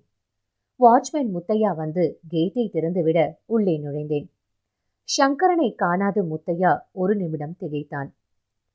சங்கரன் வர வழியில அவசர வேலை இருக்குன்னு இறங்கிட்டான், 2 நாள்ல வந்துருவான். நான் சொல்ல முத்தையா தலையசைத்தான். சரவணனை பார்த்தான். இவர் எங்க ஃப்ரெண்டு, உடம்பு சரியில்லாம இருக்காரு, கொஞ்சம் ரூமுக்கு கொண்டு போகணும். சரிங்கய்யா. அறையை அடைந்த பின் எனக்கு அந்த யோசனை வந்தது. நான் சொன்னதை முத்தையா நம்பியிருப்பானா? ஆனால் அதை பற்றியெல்லாம் கவலைப்படும் மனநிலையில் நான் இல்லை. இரவு நேரம் இன்னும் முடியாமல் இருக்க இசை கேட்க தோன்றியது. யதார்த்தமாக ஜன்னலின் பார்க்க சங்கரன் முகம் திக்கென்றது. எப்படி சாத்தியம்? நான் தான் அவனை எரித்து சாம்பலாகிவிட்டேனே, பிறகு எப்படி? வெளியில் வந்து பார்த்தேன். எங்கள் அறையை கடந்து முத்தையா போய்க் கொண்டிருந்தான். அவனையே பார்த்து கொண்டு நின்றிருந்தேன். சற்று தூரம் போனவன் திரும்பி பார்த்தான். என் மனம் யோசிக்க ஆரம்பித்தது. நன்றாக யோசித்து பார்த்தேன். சங்கரனை பற்றியே நினைத்து கொண்டிருந்ததால் முத்தையா எட்டி பார்த்தது எனக்கு சங்கரனாக தெரிந்திருக்கிறது. முதலில் நான் தெளிவாக இருக்க வேண்டும். இப்படி அடிக்கடி குழம்பினால் மாட்டிக்கொள்வேன். சரி, அது இருக்கட்டும். இப்பொழுது எனக்கு முத்தையாவை கொன்றாக வேண்டுமே. முத்தையா நான் சொன்னதை நம்பவில்லை. சங்கரனுக்கு ஏதோ நடந்துவிட்டது என்று சந்தேகிக்கிறான். அவன் சந்தேகப்பட்டாலும் அவனால் ஒன்றும் செய்ய முடியாது. ஏனென்றால் சங்கரன் சாம்பலாகிவிட்டானே. சங்கரனுக்கு நான் என் மொபைலிலிருந்து கால் செய்தது மிகப்பெரிய தவறு. அதை உணர்ந்த போதே சங்கரனின் மொபைலை எடுத்து எரிதாக்கிவிட்டது. இருந்தாலும் அந்த விஷாலை சாதாரணமாக நினைக்க முடியாது. அவன் என்னை பிடிக்க இருக்கும் அனைத்து வழிகளையும் அடைந்துவிட்டால் அதன் பிறகு அவனால் நான் சொல்வதை செய்வதை தவிர வேறு ஒன்றும் செய்ய முடியாது. சரியான சந்தர்ப்பம் வரட்டும் காத்திருந்தேன். கொஞ்ச நேரம் கழித்து முத்தையா மீண்டும் வந்தான். சார், சாப்பாடு ரெடி. சொன்ன முத்தையாவின் பார்வை அறைக்குள் கட்டிலில் கிடத்தி இருந்த சரவணனின் மேல் விழுந்தது. சார், சொல்லு முத்தையா. அவர் இன்னும் தூங்கிட்டு இருக்காரு போல. அவர் சாப்பிடலையா? அவரை எழுப்பணுமா சார்? முத்தையாவை பார்த்து புன்னகைத்தேன். முத்தையா. சார், ஆழம் பார்க்குறியா என்ன? சார், சொல்லு முத்தையா. நான் சொல்ல பதறியவன் என்னை தாக்குவதற்கு ஆயுதம் எதுவும் இருக்குமா என்று அறைக்குள் தேடினான். சிரித்தேன். தவிப்பாய் பார்த்தேன். முத்தையா. சார், சாப்பிட்டியா? சார், சொல்லு முத்தையா. சாப்பிட்டியா இல்லையா? சாப்பிடலனா முதல்ல சாப்பிட்டு. என் கண்கள் ஒளிர்ந்தன. முத்தையா பயந்தான். சார், என்ன முத்தையா, நான் சொல்றது புரியலையா? ஆமா சார். நடுங்கினான். சாப்பிடாத ஒருத்தனை கொல்ல எனக்கு பிடிக்கல. சாப்பிட்டு வந்து செத்துப்போ. நான் சொல்லி முடிக்கவில்லை. முத்தையா டேய் என்று கத்தியபடி என் மீது ஆவேசமாக பாய்ந்தான். என் மீது பாய்ந்தவனை எளிதில் கையாண்டேன். கழுத்தை பிடித்து தூக்கினேன். காற்றுக்குள் தவித்தான். பெரிதாய் மூச்சிரைத்தான். அப்படியே தூக்கி எறிந்தேன். சீலிங்கில் மோதி சுவரில் மோதி கீழே விழுந்தான். எக்கச்சக்கமாய் அடிபட்டிருக்க வேண்டும் போல் அலறினான். என் பலத்தை என்னாலே நம்ப முடியவில்லை. ரத்தம் குடிக்க ஆரம்பித்த பின் என் பலம் தாறுமாறாக உயர்ந்திருப்பது எனக்கே தெரிந்தது. அப்பொழுதுதான் எனக்கு ஒரு யோசனை தோன்றியது. நான் ஏன் விஷாலை பார்த்து பயந்து ஓட வேண்டும்? எங்கேயாவது அவன் என்னிடம் மாட்டினால், அவனை கொன்றுவிட்டால் எனக்கு எந்த பிரச்சனையுமே இல்லையே. யோசித்த என் கவனத்தை வழியில் அலறியபடி உருண்ட முத்தையா ஈர்த்தான். அவன் அருகில் சென்றேன். வேண்டாம் சார், என்னை விட்டுடுங்க சார், ப்ளீஸ் சார் கத்தினான். முத்தையா, என்னை மன்னிச்சிடு. சார், எனக்கு நான் தான் முக்கியம். என்னை பார்த்துக்கிற எதையும் விட்டு வச்சு எனக்கு பழக்கம் இல்லை. சொன்ன நான் என் காலால் முத்தையாவின் கழுத்தில் மிதிக்க ஆரம்பித்தேன். முத்தையா சுவாசத்திற்கு போராடினான். கண்கள் வலியை உணர்ந்தன. துடிக்க ஆரம்பித்தான். ரசிக்க ஆரம்பித்தேன். எல்லாம் முடிந்துவிட்டது என்று நினைத்தேன். ஆனால் திரும்ப ஒரு முறை அவனோட உடம்பு தூக்கி போட ஆரம்பித்தது. அப்போ எனக்குள் வந்த ஃபீல் வேற லெவல். அறையை விட்டு வெளியே வந்தேன். காற்று குளிராக இருந்தது. ஒரு சிகரெட்டை பற்ற வைத்து கொண்டு யோசித்தேன். முத்தையாவோட பாடியை டிஸ்போஸ் பண்ணணும். மொபைல் ஃபோனு யூஸ் பண்ணக்கூடாது. நம்ம காரில் எங்கேயும் வெளில போகக்கூடாது. ஏதாவது தேவைன்னா பக்கத்தில் இருக்கிற கடைக்கு முத்தையாவோட டிவிஎஸ் 50 எடுத்துகிட்டு போனால் போதும். எழுந்தேன். முத்தையா பாடியை எப்படி டிஸ்போஸ் பண்ணுறது? ஐடியா கிடைச்சிருச்சு. 5 கிலோமீட்டர் போனால் காவிரி ஆறு வரும். முத்தையாவின் உடம்பை துண்டு துண்டாக அறுத்து பாலித்தீன் பாக்கெட்டுகளில் போட்டு ஆற்றில் போட்டுவிட்டால் யாராலும் முத்தையா இறந்துவிட்டான் என்பதை கண்டுபிடிக்க முடியாது. பிறகு எப்படி நான் தான் முத்தையாவை கொன்றேன் என்று கண்டுபிடிப்பார்கள்? என்னை நானே பாராட்டிக் கொண்டேன். சற்று தூரத்தில் இருந்து கிச்சனுக்கு நடந்து சென்றேன். ஒரு சிறிய கத்தி, ஒரு பெரிய கத்தி, ஒரு அரிவாள், 3ம் எடுத்துக்கொண்டேன். அறையை நோக்கி நடக்க முயல எக்கச்சக்கமாய் அதிர்ந்தேன். அறையின் வாசலில் சரவணன் நின்றிருந்தான். விஷால், நீங்க சொல்றதை என்னால நம்ப முடியல. டிஎஸ்பி விஷாலை நேர்பார்வை பார்த்தார். சார், ஆனா இது உண்மை. இந்த மாதிரி ஒருத்தன் நம்ம ஸ்டேட்ல இருக்கிறது தெரிஞ்சா மக்கள் பயந்து நடுங்குவாங்க. Exactly sir. இப்ப அவன் எங்க இருக்கான்னு தெரியுமா? சாரி சார், இன்னும் ட்ரேஸ் பண்ணல. அவனை பிடிங்க விஷால், முடிஞ்சா உயிரோடு பிடிங்க. சொன்னவர் இடைவெளி விட்டு கேட்டார். சொன்னது புரிஞ்சுதா விஷால்? Yes sir. சொன்னவன் விரைப்பாய் சல்யூட் வைக்க அவர் தலையசைத்து ஏற்றுக்கொண்டார். வெளியேற முயன்றவனை டிஎஸ்பி கேட்டார். பேப்பர்ல நீங்க சொன்ன மாதிரி போட்டா ஏதாவது பயன் இருக்குமா? டிஎஸ்பி கேட்க விஷால் புன்னகைத்தான். சார், பல வழியில முயற்சி பண்றேன் சார். அதுல இதுவும் ஒரு வழி, அவ்வளவுதான். All the best. Thank you sir. சரவணை பார்த்த நான் முதலில் அதிர்ந்து போனேன். பிறகுதான் மருந்தின் தாக்கம் குறைந்திருப்பதால் மெதுவாக எழுந்து நடந்து வந்துள்ளான் என்பதை அறிந்தேன். ஒன்றும் பேசாமல் அவன் முன் போய் நிற்க அவன் என்னை பார்த்து ஏதோ சொல்ல முயன்றான். அவன் கையை தர தரவென்று பிடித்து இழுத்து போய் கட்டிலில் கிடத்தினேன். மருந்தின் தாக்கம் இன்னும் முழுக குறையாததால் அவனால் எழுந்திருக்க கூட முடியவில்லை. புன்னகையுடன் அவனை பார்த்தேன். என்ன சரவணா, என்ன தெரியுதா? அடையாளம் கண்டு கொண்டதாக சைகை செய்தான். உன்னோட விஷால் என்கிட்ட வர வரைக்கும் நீ மயக்கத்துல தான் இருக்கணும்பா, வேற வழியே இல்ல, சொன்ன நான் மீண்டும் ஒரு மாத்திரை எடுத்துக்கொண்டு அவனை நெருங்கினேன். தலையை மேலும் கீழும் ஆட்ட முயன்று மறுப்பை தெரிவிக்க முயன்று தோற்றான் சரவணன். அவனை அசைய விடாமல் பிடித்து மாத்திரையை விழுங்க செய்தேன். இனி சரவணனால் பிரச்சனை இல்லை. செத்து கிடந்த முத்தையாவை பார்த்தேன். கத்தி, அரிவாள் எல்லாவற்றையும் எடுத்துக்கொண்டேன். டிவியில் ஏதாவது பாட்டு பார்க்க வேண்டும் போல் தோன்றியது. டிவி ஆன் செய்ய ஏதோ ஒரு நியூஸ் சேனல் ஓடியது. மாற்ற முயன்றேன். ஆனால் இது விஷால் தானே, அவன் என்ன செய்கிறான் இங்கே? என்னுள் ஆர்வம் கூட அதை தொடர்ந்து பார்த்தேன். சார், அப்ப குற்றவாளி நம்ம நாட்டில் இல்லைன்னு சொல்றீங்களா? ஒரு ரிப்போர்ட்டர் விஷாலை கேட்க விஷால் புன்னகைத்தான். குற்றவாளி தமிழ்நாட்டில் இல்லை, போலீஸ் மேல இருக்கிற பயத்தால வெளி மாநிலத்துக்கு தப்பிச்சு போயிட்டான். பேடிதான் நாம தேடுற குற்றவாளி. விஷால் சொன்னதை பார்த்தவுடன் எனக்கு கோபம் தாறுமாறாய் ஏறியது. யாரா பேடி? உன்னை நான் விட மாட்டேன்டா, நான் வரேன்டா, நீயா நானன்னு பார்த்துடலாம். டிவியில் விஷால் சொன்னதை பார்த்தவுடன் எனக்கு ஆத்திரம் வந்தது. ஆனாலும் நான் நிதானமாக யோசித்தேன். எதற்காக அவன் இப்படி சொல்ல வேண்டும்? யோசித்து பார்த்தேன். ஒருவேளை என்னை வெளியே வரவழைக்க அவன் போடும் யுக்தியாக கூட இருக்கலாம். எனக்கு அவன் மீது கோபம் வந்தது. அவன் நான் சொல்வதை கேட்க மாட்டான் என்று தோன்றியது.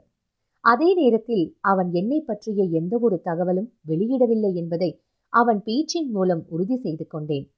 நான் இப்பொழுது விரைந்து செயல்பட வேண்டும், இல்லையென்றால் அவனிடம் தோற்க வேண்டியது வரும். முத்தையாவை பார்த்தேன். வாயை பிளந்து கொண்டு கிடந்தான். பெரிய துப்பறித சிங்கம்னு நினப்பு. டேஷ். இங்க உட்கார்ந்து கொண்டு இவனை அடுத்து டிஸ்போஸ் செய்து நேரத்தை வீண் செய்வதை விட வரதனை போய் பார்ப்பது உத்தமம் என்று தோன்றியது. வரதன் அண்ணனூரில் இருக்கிறான். விஷாலை பற்றி முழு விவரங்களையும் சேகரித்தவன் அவன்தான். வரதன் மட்டும் நான் நினைப்பதற்கு சம்மதித்து விட்டால் விஷாலுக்கு அவன் வாழ்க்கையில் மறக்க முடியாத பாடத்தை கற்றுத் தருவேன். எழுந்தேன். இன்னும் தூக்கத்தில் கிடந்த சரவணனை பார்த்தேன். இவன் எதுக்கு தேவையில்லாம கொன்னுடலாமா? ஒரு நிமிடம் யோசித்தேன். வேண்டாம், இவன் இருக்கட்டும். ஒருவேளை விஷாலிடம் மாட்டிக்கொண்டால் இவன் இருக்கும் இடத்தை நான் சொல்லும் வரை என்னை எதுவும் செய்ய மாட்டான். எனக்கும் தப்பிப்பதற்கு நேரம் கிடைக்கும். ஆனா நீ அவன்கிட்ட மாட்டிக்கொள்ளக்கூடாது. கண்டிப்பா மாட்டிக்க மாட்டேன். ஒருவேளை மாட்டிக்கிட்ட நேர்த்திருந்தாலும் பார்க்கலாம். சமையலறைக்கு சென்று பார்த்தேன். கயிறு கிடைத்தது. சரவணனின் இரு கைகளையும் பின்னால் வைத்து கட்டினேன். காலை கட்டிலோடு சேர்த்து கட்டி போட்டேன். பிணமாக கிடந்த முத்தையாவை பார்த்து புன்னகைத்தேன். சரவணா, பூட்டின ரூமு, கூட ஒரு பணம், என்ன ஒரு வாழ்க்கை, சந்தோஷமா இருமச்சு நீ. அறையை விட்டு வெளியே வந்தேன். பூட்டினேன். காரில் ஏறி அமர்ந்தேன். அன்னூரில் தான் நிற்க வேண்டும், இடையில் எங்கும் நிற்கக்கூடாது. காரை ஸ்டார்ட் செய்தேன். விஷாலின் அலைபேசி அடித்தது. சார். சொல்லுங்க ரமணா. நீங்க சொன்னது கரெக்ட் சார். சங்கரன் மொபைல் ஸ்டார்ட்ல கிடைச்சது. வேற ஏதாவது? சார் சொல்லுங்க. யாரையோ பெட்ரோல் ஊற்றி எரிச்சிருக்கான் சார். ரமணா சொல்ல விஷால் அதிர்ந்தான். என்ன சொல்றீங்க? ஆமா சார், சாம்பல் இருக்கு. ஒரு விரல் எலும்பு முழுசா எரியாம கிடைச்சிருக்கு சார். ரமணா சொன்னதை கேட்டு விஷால் பதட்டமானான். ஒருவேளை அது சரவணனாக இருக்குமோ? விஷ்ணுவை விடக்கூடாது, கையில் மாட்டட்டும், நான் யாருன்னு காட்டுறேன். விஷால் மனதில் வெறி ஏறியது. சார் சொல்லுங்க ரமணா. ஆள் இங்கே ஏதாவது கெஸ்ட் ஹவுஸ்ல தான் எங்கேயாவது இருப்பான்னு தோணுது சார். அது எந்த இடம்? ஊஞ்சலூருக்கு முன்னாடி சார். அங்க பக்கத்தில் இருக்கிற எல்லா கெஸ்ட் ஹவுஸ் அவுட்டும் கொஞ்சம் செக் பண்ண முடியுமா? சரி sir. Ramana. Sir. Saravanan photo உங்ககிட்ட இருக்கா? விஷாலில் குரலில் இருந்த பதட்டம் ரமணாவிற்கும் தோற்றியது. சார், அப்போ எரிஞ்சு கிடக்கிறது சரவணனா? இல்லை ரமணா, அப்படி இருக்க வேணாம். கவலைப்படாதீங்க சார். சரவணன் ஃபோட்டோ இருக்கா? இல்லை சார், நான் வாட்ஸ்அப்பில் அனுப்புகிறேன். நீங்கள் விசாரிக்கும் போது அந்த ஃபோட்டோவை காட்டி யாராச்சும் பார்த்தாங்களான்னு மட்டும் கேளுங்க. Yes sir. மறுமுனையில் விஷால் ஒரு நீண்ட பெருமூச்சு விட்டான். சரவணன் நினைவாகவே இருந்த விஷால் தன் ரிவால்வரை லோட் செய்தான். இல்ல, எனக்கு காதல் மேல நம்பிக்கை இல்ல, என்ன தொல்லை பண்ணாத. வரதன் சொல்ல கீர்த்தி சுரேஷ் கண்கள் கலங்க அவனையே பார்த்தாள். நீ இல்லாத இந்த வாழ்க்கை எனக்கு வேண்டாம் வரதா சொன்னவள் கடலை நோக்கி ஓட வரதன் தலை கோதியபடி நின்றிருந்தான். கடல் அவனை கேவலமாய் பார்த்தது. இவ்வளவு அழகா இருக்கிறவ இவன் கூடவா? சேச்ச, அதுக்கு இவ உயிரை விடுறது மேல் என்று நினைத்தபடி கீர்த்தியை வாரி சுருட்டி தன்னுள் கொண்டு போக வரதன் பதறினான். கதவு தட்டப்பட்டது. கண்கள் கசக்கி விட்டபடி எழுந்தான். ஒரு நல்ல கனவு கலைஞ்சு போயிடுச்சு. மீண்டும் கதவு தட்டப்பட, யாராது நிம்மதியா ஒரு கனவு காணக்கூட மனுஷனை விட மாட்டீங்களா? தனக்குள் உளம்பியபடி கதவை திறந்தவன் மலர்ந்தான். விஷ்ணு, நீ எங்கடா இங்க? உன்னை பார்க்கதான். உள்ளவா. விஷ்ணு உள்ளே சென்றான். தன்னையே திகைப்பாய் பார்த்த வரதனை பார்த்து புன்னகைத்தான். நான் இப்ப ஆபத்துல இருக்கேன்டா. என்ன சொல்ற விஷ்ணு? எல்லாத்தையும் வெளிப்படையா என்னால சொல்ல முடியாது. ஆனா அந்த ஆபத்துல இருந்து காப்பாற்ற உன்னால மட்டும் தாண்டா முடியும். சொல்லு விஷ்ணு, நான் என்ன பண்ணணும்? அந்த விஷால் கிட்ட நான் மாட்டக்கூடாது. என்ன பண்ணணும்னு சொல்லு. ஆளை தூக்கணுமா? முட்டாள் மாதிரி பேசாதடா, அதெல்லாம் அவ்வளோ ஈஸி கிடையாது. ஏன்? விஷால் பத்தி எனக்கு தெரியும். நீ எதுக்கும் கவலைப்படாத விஷ்ணு, ஆளுங்க இருக்காங்க. அவங்க எனக்காக ஒன்று பண்ணுவாங்களா? காசு கொடுத்தா என்ன வேணும்னாலும் பண்ணுவாங்க. காசு பிரச்சனை இல்லை வரதா. அப்புறம் என்னை யாரும் உன்னை டச் பண்ண நான் பார்த்துக்கிறேன்டா. நான் சொல்றதை மட்டும் செய். சொல்லு விஷ்ணு. விஷ்ணு சொல்ல வரதன் அதிர்ந்தான். விஷ்ணு, நீ புரிஞ்சுதான் பேசுறியா? இப்பதான் சொன்ன காசு கொடுத்தா எது வேணும்னாலும் பண்ணுவாங்கன்னு. அப்புறம் என்ன சொன்ன? தயங்காத, பணம் எவ்வளவு வேணும்னாலும் கேட்டு வாங்கிக்கோ. விஷ்ணு சொல்ல வரதன் மௌனமாக தலையசைத்தான். வரதா, சொல்லு விஷ்ணு. நான் வந்த காரை மெக்கானிக் ஷாப்பில் கொடுத்து பார்ட்டா மாற்றி இப்படி ஒரு கார் இருந்ததுக்கு அடையாளமே இல்லாமல் பண்ணு. அப்புறம் சொல்லு விஷ்ணு. எனக்கு ஒரு 2 வீலர் வேணும். நம்பர் பிளேட்டு போலியாக இருக்கணும். ஓகே. வரதா, பக்கத்தில் காடு மாதிரி ஏதாவது இருக்கா? விஷ்ணு கேட்க கொஞ்சம் நேரம் யோசித்த வரதன் சொன்னான். இருக்கு. எதுக்கு கேட்குற? பசிச்சா சாப்பிட்றதுக்கு. விஷ்ணு புன்னகையோடு சொல்ல வரதன் ஒன்றும் புரியாமல் குழப்பமாக பார்த்தான். கோவை மேட்டுப்பாளையம் பேருந்து நிலையம். ஊட்டி செல்லும் பேருந்து நின்று கொண்டிருக்க ஆர்த்தி விஷாலை புன்னகையாய் பார்த்தாள். ஆர்த்தி, போயிட்டு எவ்வளோ சீக்கிரம் வரையோ அவ்வளோ சீக்கிரம் வந்துரு. விஷால் சொல்ல அவனையே பாசமாய் பார்த்தாள். ஏண்டா? இல்லை, நீ வீட்டில் இருந்தால் அது வேற மாதிரி. புரியுதுடா, சீக்கிரம் வந்துடுறேன், ஓகேவா? மாமா பத்திரிக்கை அடித்து கொண்டு வந்தா எனக்கு வாட்ஸ்அப் பண்ணு. ஓகே. இதுவர் டிரைவர் வந்துட்டார், ஏறிடு. பதிர ஆர்த்தி. விஷால் சொல்ல தலையாட்டிய ஆர்த்தி சீட்டில் அமர்ந்தாள். இருவரையும் தொடர்ந்து கண்காணித்து கொண்டிருந்த ஒருவன் தன் மொபைலை எடுத்து வரதனுக்கு அழைத்தான். ஆர்த்திக்கு குன்னூரை அடையும் பொழுது மாலை 6 மணி. மழை மேகங்கள் திரண்டிருக்க மாலை பொழுது நன்றாக இருட்டி இருந்தது. யதார்த்தமாக தன் வலதுபுறம் பார்க்க அவன் ஆர்த்தியை கவனிப்பது போல் ஆர்த்திக்கு தோன்றியது. சற்றென்று அவன் வேறுபுறம் திரும்பிக் கொண்டது அவன் மீதான சந்தேகத்தை அவளுக்கு அதிகப்படுத்தியது. ஏதோ வில்லங்கம் என்று ஆர்த்தியின் மனசாட்சி எச்சரிக்க அவள் உஷாரானாள். இடதுபுறம் திரும்பி பார்க்க இருவர் அவளையே கவனித்தபடி புன்னகைத்தனர். என்ன செய்யலாம்? பஸ் ஸ்டாண்டில் கூட்டம் குறைவா இருக்கு. உடனடியாக வெளியே போய் ஒரு ஆட்டோ பிடிச்சி வீட்டுக்கு செல்வது தான் நமக்கு கரெக்டாக இருக்கும். தன் நெடையை விரைவாக்கிய ஆர்த்தி மெதுவாக பின்னால் திரும்பி பார்க்க அவர்களும் அவளை சீரான இடைவெளி விட்டு தொடர்ந்தனர். பஸ் ஸ்டாண்டை விட்டு வெளியே வந்த ஆர்த்தி ஆட்டோவில் ஏறினாள். டிரைவரிடம் செல்லும் இடத்தை சொல்லிவிட்டு அமர்ந்தவள் மனம் அடைத்து கொண்டது. அவர்கள் என்னை நிச்சயம் ஃபாலோ செய்கின்றனர். ஏதோ ஒரு ஆபத்து. எதற்கும் விஷாலுக்கு தகவல் தெரிவித்து விட்டாள். போனை எடுத்தாள். விஷாலை அழைக்க முயன்றாள். முடியவில்லை. சிக்னல் இல்லை. ஆர்த்திக்கு டென்ஷன் கூடியது. ஆட்டோவின் பின்புறம் திரும்பி பார்க்க ஒரு கார் அவர்கள் தொடர்ந்ததை உணர்ந்தாள். விஷால், ப்ளீஸ் போனை எடு. மீண்டும் முயன்றாள். ரிங் போனது. சொல்ல ஆர்த்தி, ரீச் ஆயிட்டியா? விஷால், என்னாச்சு? யாருன்னு தெரியல. யாரோ 3 பேர் என்ன ஃபாலோ பண்றாங்க. யார் அவங்க? எனக்கு தெரியல விஷால். இப்ப நீ எங்க இருக்க? வீட்டுக்கு போயிட்டு இருக்கேன். எதுல? ஆட்டோல. ஆர்த்தி, சொல்லுப்பா. ஆட்டோல இன்னும் கொஞ்ச நேரம் இரு. புரியல. அவங்களோட நோக்கம் நீ வீட்டுக்கு போனதுக்கப்புறம் ஏதாவது பண்ணுறதா கூட இருக்கலாம். ம். வீட்டுக்கு போகாத, இன்னும் கொஞ்ச நேரம் ஆட்டோலேயே இரு. ம். விஷால் பரபரப்பானான். இன்ஸ்பெக்டர் பிரபாகரன் ஃபோன் நம்பரை தேடினான். அடித்தான். எடுத்தவரிடம் பதட்டமாய் சொன்னான். சார், நான் விஷால். சொல்லுங்க விஷால். சார், என்னோட உட்பி ஆபத்தில் இருக்காங்க. மை காட், எங்க? குன்னூர் பஸ் ஸ்டாண்ட்ல இருந்து போயிட்டு இருக்காங்க. யாரோ 3 பேர் அவங்கள ஃபாலோ பண்றாங்க. அடக்கடவுளே, என்ன சார் ஆச்சு?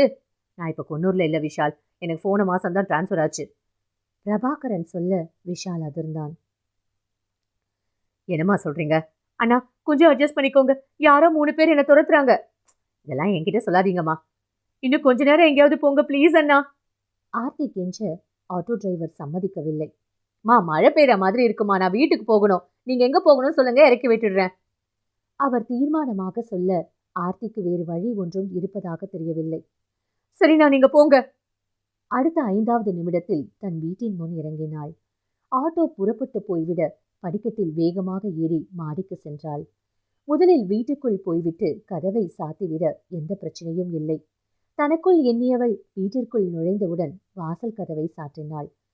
ஜன்னல் வழியே தன்னை பின்தொடர்ந்த கார் தூரத்தில் வருவது தெரிந்தது. அப்பா அழைத்தாள். பதிலில்லை. அப்பாவின் அறைக்குள் எட்டி பார்த்தாள். அவர் உறங்கிக் கொண்டிருந்தது தெரிந்தது. ஒருவேளை மாத்திரை போட்டுட்டு தூங்கிட்டு இருக்கார் போல. ஆர்த்தி ஜன்னல்களை அடைக்க தொடங்கினாள். கதவு ஜன்னல்கள் எல்லாவற்றையும் அடைத்துவிட்டு அப்பா உறங்கும் அறைக்கு வெளியே இருந்த சேரில் நடுங்கும் இதயத்துடன் அமர்ந்தாள். மழை பெய்ய ஆரம்பித்தது. வெளியே ஏதும் சத்தம் கேட்கிறதா என்று ஆர்த்தி உன்னிப்பாய் கவனித்தாள். மழையின் சத்தம் மட்டும் கேட்டது. மொபைல் எடுத்து பார்த்தாள். சிக்னல் சுத்தமாக இல்லை. சீக்கிரம் வந்துடுடி, நீ இல்லாம எனக்கு ஒரு மாதிரியா இருக்கும். விஷால் சொன்னது நினைவிற்கு வந்தது. மழை பெருமழையாய் வலுத்தது. ஆர்த்திக்கு தவிப்பாக இருந்தது. மெல்ல ஜன்னலை கொஞ்சமாய் திறந்தாள். இடி பெரிய அளவில் எடுக்க கரண்ட் போனது. எங்கும் இருட்டு ஈசிக்கொள்ள ஆர்த்திக்கு அழுகை வந்தது. மொபைலில் சிக்னல் இல்லை. அப்பா உறங்கிக் கொண்டிருக்கிறார். அந்த மூவரும் எப்பொழுது வேண்டுமானாலும் வருவார்கள். விஷால், நான் உன்னை விட்டு வந்திருக்க கூடாதுடா. இப்ப நீ அங்க எப்படி தவிக்கிறியோ? மழையின் சத்தத்தில் வேறு எந்த சத்தமும் அவளுக்கு கேட்காததால் ஜன்னலை கொஞ்சம் திறந்து வைத்தாள். ஹெட்லைட் வெளிச்சத்துடன் கார் ஆர்த்தியின் வீட்டிருந்த தெருவில் திரும்பியது. என்ன நடந்தாலும் சரி, கதவு மட்டும் திறக்கக்கூடாது. ஆர்த்தி முடிவெடுத்தாள். அப்பா உறங்கிக் கொண்டிருந்த அறையை மெதுவாய் திறந்து பார்த்தவள் அவரை எழுப்பி விஷயத்தை சொல்லி எச்சரிக்கை செய்யலாமா என்று யோசித்தாள். வேண்டாம், அவரை கஷ்டப்படுத்த வேண்டாம். அப்பாவின் அறைக்குள் சென்றாள். காலில் ஏதோ தட்டுப்பட்டது. ஒட்டியது. கையால் தட்டிவிட முயன்றவள் கையிலும் ஒட்ட ஆர்த்தி அது என்னவென்று பார்க்க முனைந்தாள். இருட்டில் ஒன்றும் தெரியவில்லை. தட்டு தடுமாறி வெளியே வந்தவள் தன் ஹேண்ட்பேக்கில் இருந்த மொபைலை எடுத்தாள். இடது கையில் தன் மொபைலில் டார்ச்சை ஆன் செய்தாள். அதிர்ந்தாள். வலது கையில் ஒட்டியிருந்தது ரத்தம். அப்பாவின் அறையிலிருந்து இந்த ரத்தம் என்றால்? பதறியபடி நஞ்சுண்டேஸ்வரா மீதிருந்த போர்வையை விலக்கினாள். அவர் மார்பில் கத்தி குத்துப்பட்டு ரத்தம் கட்டிலும் தரையிலும் வழிந்திருந்தது. அப்பா! ஆர்த்தி அலறினாள். அவர் சலனமென்றிருக்க அவர் நெஞ்சில் காதை வைத்து சுவாசத்தை சோதித்தாள். அது எப்பொழுதோ நின்று போயிருந்தது. நிலை குலைந்த ஆர்த்தி கதறினாள். அப்பொழுது மின்னல் பலமாய் அடிக்க ஜன்னல் மேல் யதார்த்தமாக பார்வையை பதித்த ஆர்த்தி அதிர்ச்சியில் உறைந்தாள். ஒரு உருவம் சட்டென்று பார்வைக்கப்பட்டது. இங்க என்ன தவிர யாரோ இருக்காங்க. கடவுளே, இப்ப நான் என்ன பண்றது? அறையின் கதவை அடைத்தாள். பொங்கி வந்த அழுகையை கட்டுப்படுத்தி கொண்டு தன் சுவாசத்தின் சத்தமும் வெளியில் கேட்கக்கூடாதென்று பயமாய் ஜன்னலையே பார்த்தாள். உருவம் நீண்ட நேரம் அசையாமல் இருந்தது. மீண்டும் மின்னல் அடிக்க அதன் கையில் இருந்த கூர்மையான கத்தி ஆர்த்தியின் பார்வையில் பட்டது. ஆர்த்தி நடுங்கினாள். மொபைலில் சிக்னல் ஒரு பாயிண்ட் இருக்க விஷாலுக்கு தான் பேசினால் மாட்டிக்கொள்வோம் என்பதை உணர்ந்தவள் அவனை அழைப்பதை தவிர்த்து குறுஞ்செய்தி அனுப்பினாள். விஷால், அப்பா செத்துட்டா. கொலைக்கார வெள்ளதா இருக்கான். நான் ரூம்குள்ள இருக்கேன். அவன் என்னையும் கொண்டுடுவானோன்னு பயமா இருக்குடா. விஷால், நீ எப்பவும் நல்லா இருக்கணும். I love யூடா. டைப் செய்து முடித்தவள் அனுப்புவதற்கு கிளிக் செய்ய அது சுற்றியது. அப்பொழுது அறையின் கதவு வெளிப்புறமிருந்து பலமாய் தட்டப்பட்டது. நான் அவ்வளவு தூரம் சொல்லியும் இந்த கேஸ்ல இருந்து பின்னாடி போகாம என்ன அவன் மோப்பம் பிடிச்சிட்டான். அந்த சரவணனை கடத்தி வச்சதும் கூட நான் சொன்னது விஷால் கேட்கல. எனக்கு சின்ன வயசுல இருந்தே ஒரு கேரக்டர். யாராச்சும் நான் சொன்னதை கேட்கலனா, நான் சொன்னதுக்கு ஏறுக்கு மாறுனா நடந்தா அவங்க மேல பயங்கர கோபம் வரும். அப்பெல்லாம் அவங்க எங்கேயாவது தனியா மாட்டினா சாத்து சாத்துன்னு சாத்தி விட்டுடுவேன். இவன் நான் சொன்னதை கேட்கவும் இல்லை, என்ன பேடின்னு வேற சொல்லியிருக்கான். அவன் மாமாவை இப்பதானே கொன்ன, பாவம் நல்ல மனுஷன். கொலை பண்ண தான் வந்திருக்கேன்னு தெரியாம காஃபிலாம் போட்டு கொடுத்தாரு. குடித்தேன். சன்ரைஸ் காஃபி எனக்கு ரொம்ப பிடிச்சிருந்துச்சு தெரியுமா. கத்தி குத்து வாங்கிட்டு சட்டுன்னு செத்துட்டான். அதில் எனக்கு கொஞ்சம் வருத்ததான். கொஞ்ச நேரம் நின்று பார்த்தேன் உடம்பு துடிக்குமான்னு.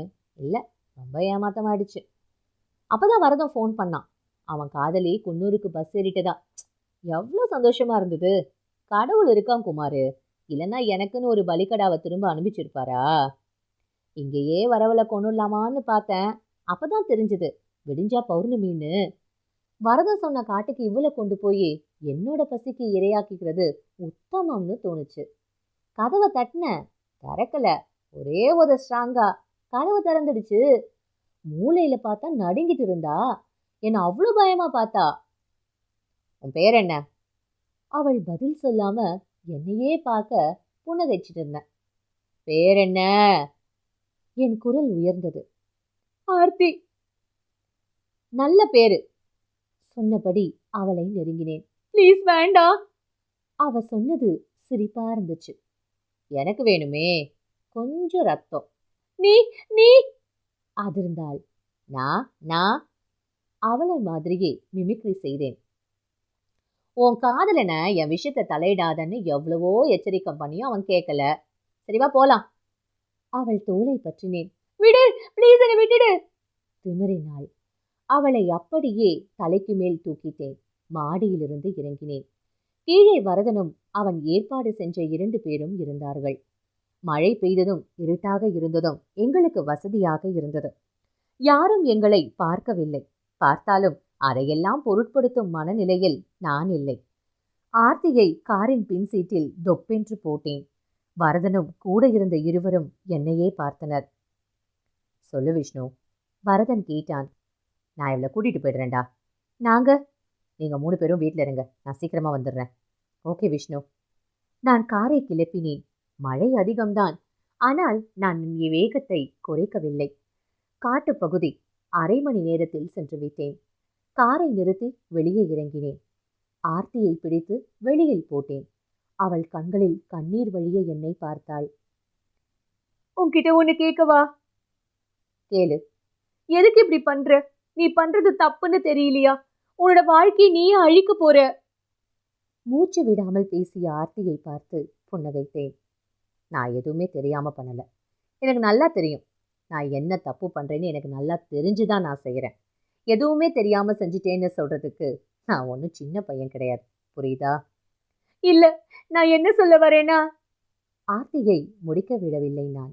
அவள் வாயில் தயாராக வைத்திருந்த பிளாஸ்டரையை ஓட்டினேன்.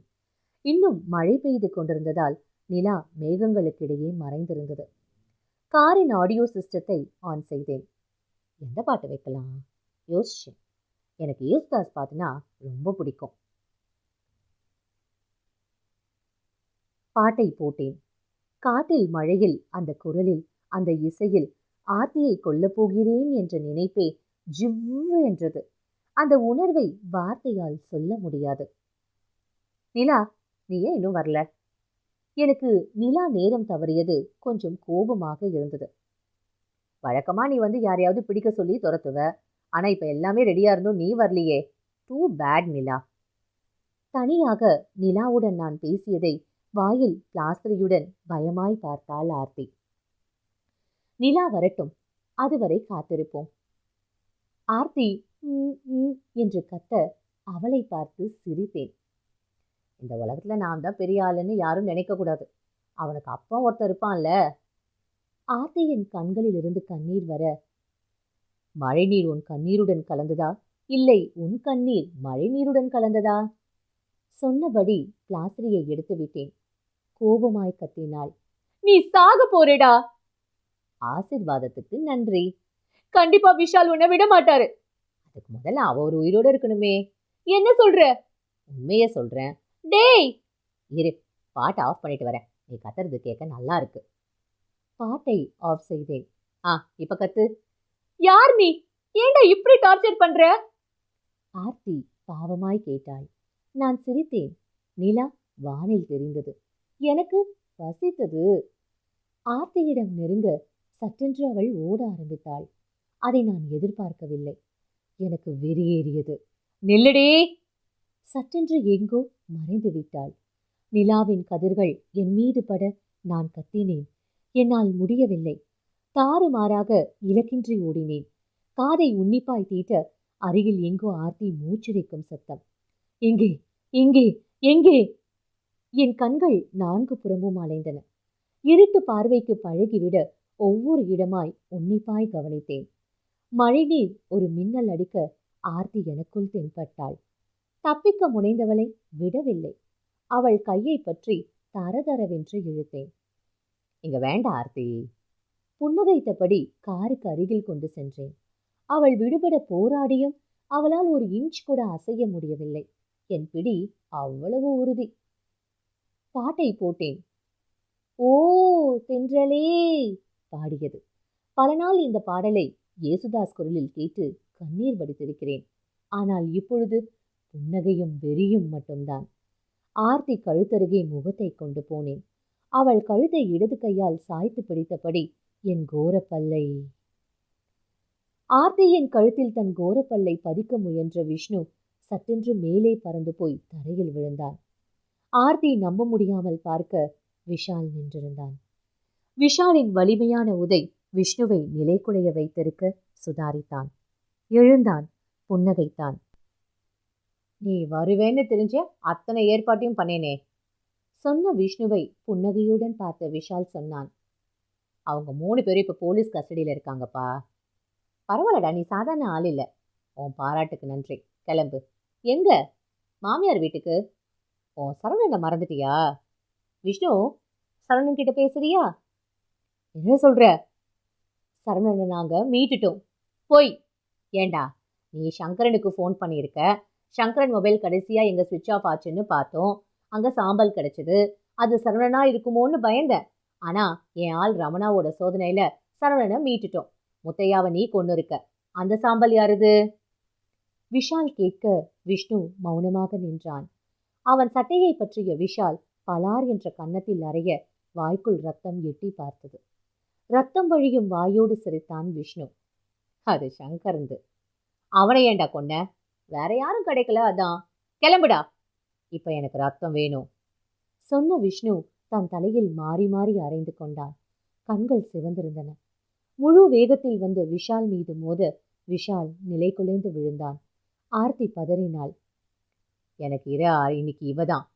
தட்டி பறிக்க நினைக்காத சொன்ன விஷ்ணு ஆர்த்தியை பிடித்து இழுக்க விஷால் எழுந்தான்.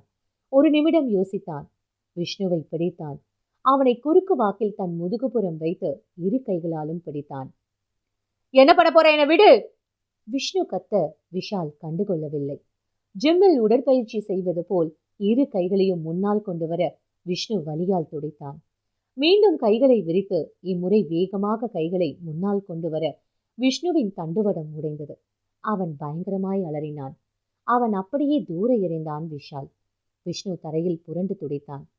என்ன கொன்னுடு ப்ளீஸ், வலி தாங்க முடியல. விஷ்ணு, வாழ்க்கை முழுக்க இனி நடப்பனந்தான். எந்திரிச்சு நிற்கவோ நடக்கவோ முடியாது. என் வாழ்க்கையில் நான் யாருக்கும் இப்படி பண்ணதில்லை. ஆனால் உனக்கு இது தேவையான தண்டனை தான். மரணம் கூட சட்டுன்னு நடந்து முடிச்சிட்டோம். ஆனால் நீ எப்பவுமே உனக்கு ரணம் தாண்டா சொன்ன விஷால் தன் மொபைலை எடுத்து போலீஸ் ஸ்டேஷனுக்கு அழைத்தான். ஆர்த்தி விஷாலை கண்ணீருடன் பார்த்தாள். விஷால் அணைத்து கொண்டான். விஷால், உன்னை இங்க சத்தியமா எதிர்பார்க்கல. என் பைக் இன்னைக்கு தான் பறந்துச்சுடி.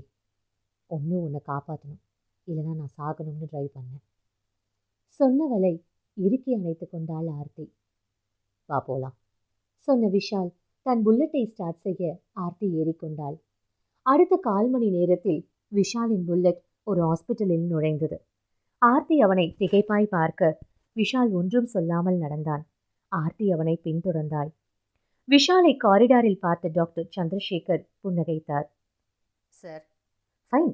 அபாய கட்டத்தை தாண்டிட்டார், நீங்க பார்க்கலாம். Thanks sir. விஷால் ஆர்த்தி இருவரும் உள்ளே நுழைந்தனர். நஞ்சுண்டேஸ்வரை பார்த்த ஆர்த்தி மகிழ்ச்சியில் கத்தினாள். விஷால், அப்பாக்கு! மாமாக்கு ஒன்றும் இல்லை, மாமா பயிற்சிட்டாரு. விஷாலின் கைகளை பிடித்துக்கொண்டு கண்ணீர் விட்டாள். கண்ணீரை துடைத்த விஷால், ஒருத்தருக்கு என்னாச்சுன்னு பார்த்து கன்ஃபார்ம் பண்ண வேண்டியது டாக்டர் தான். உனக்கு இருந்த டென்ஷனான மனநிலையில மாமாவுக்கு ஏதோ ஆச்சுன்னு நீயா தப்பா நினைச்சிட்டு எனக்கு மெசேஜ் பண்ணியிருக்க. நான் உன் வீட்டுக்கு தான் நேராக வந்தேன். மாமாவை பார்த்து ஆம்புலன்ஸ்க்கு ஃபோன் பண்ணிட்டு வரப்போ தான் உன்னை பஸ் ஸ்டாண்டில் துரத்துனது வரதான்னு சிசிடிவி கேமரா பார்த்து ஸ்டேஷனில் சொன்னாங்க. வரதன் வீட்டுக்கு போனேன். 3 பேரையும் சாத்தி போலீஸில் ஹேண்ட் ஓவர் பண்ணேன். வரதன் அடி தாங்காமல் விஷ்ணு உன்னை எங்கே கொண்டு வந்திருக்கான்னு சொல்லிட்டான். சொன்ன விஷாலை இமைக்காமல் பார்த்த ஆர்த்தி அவன் கரத்தை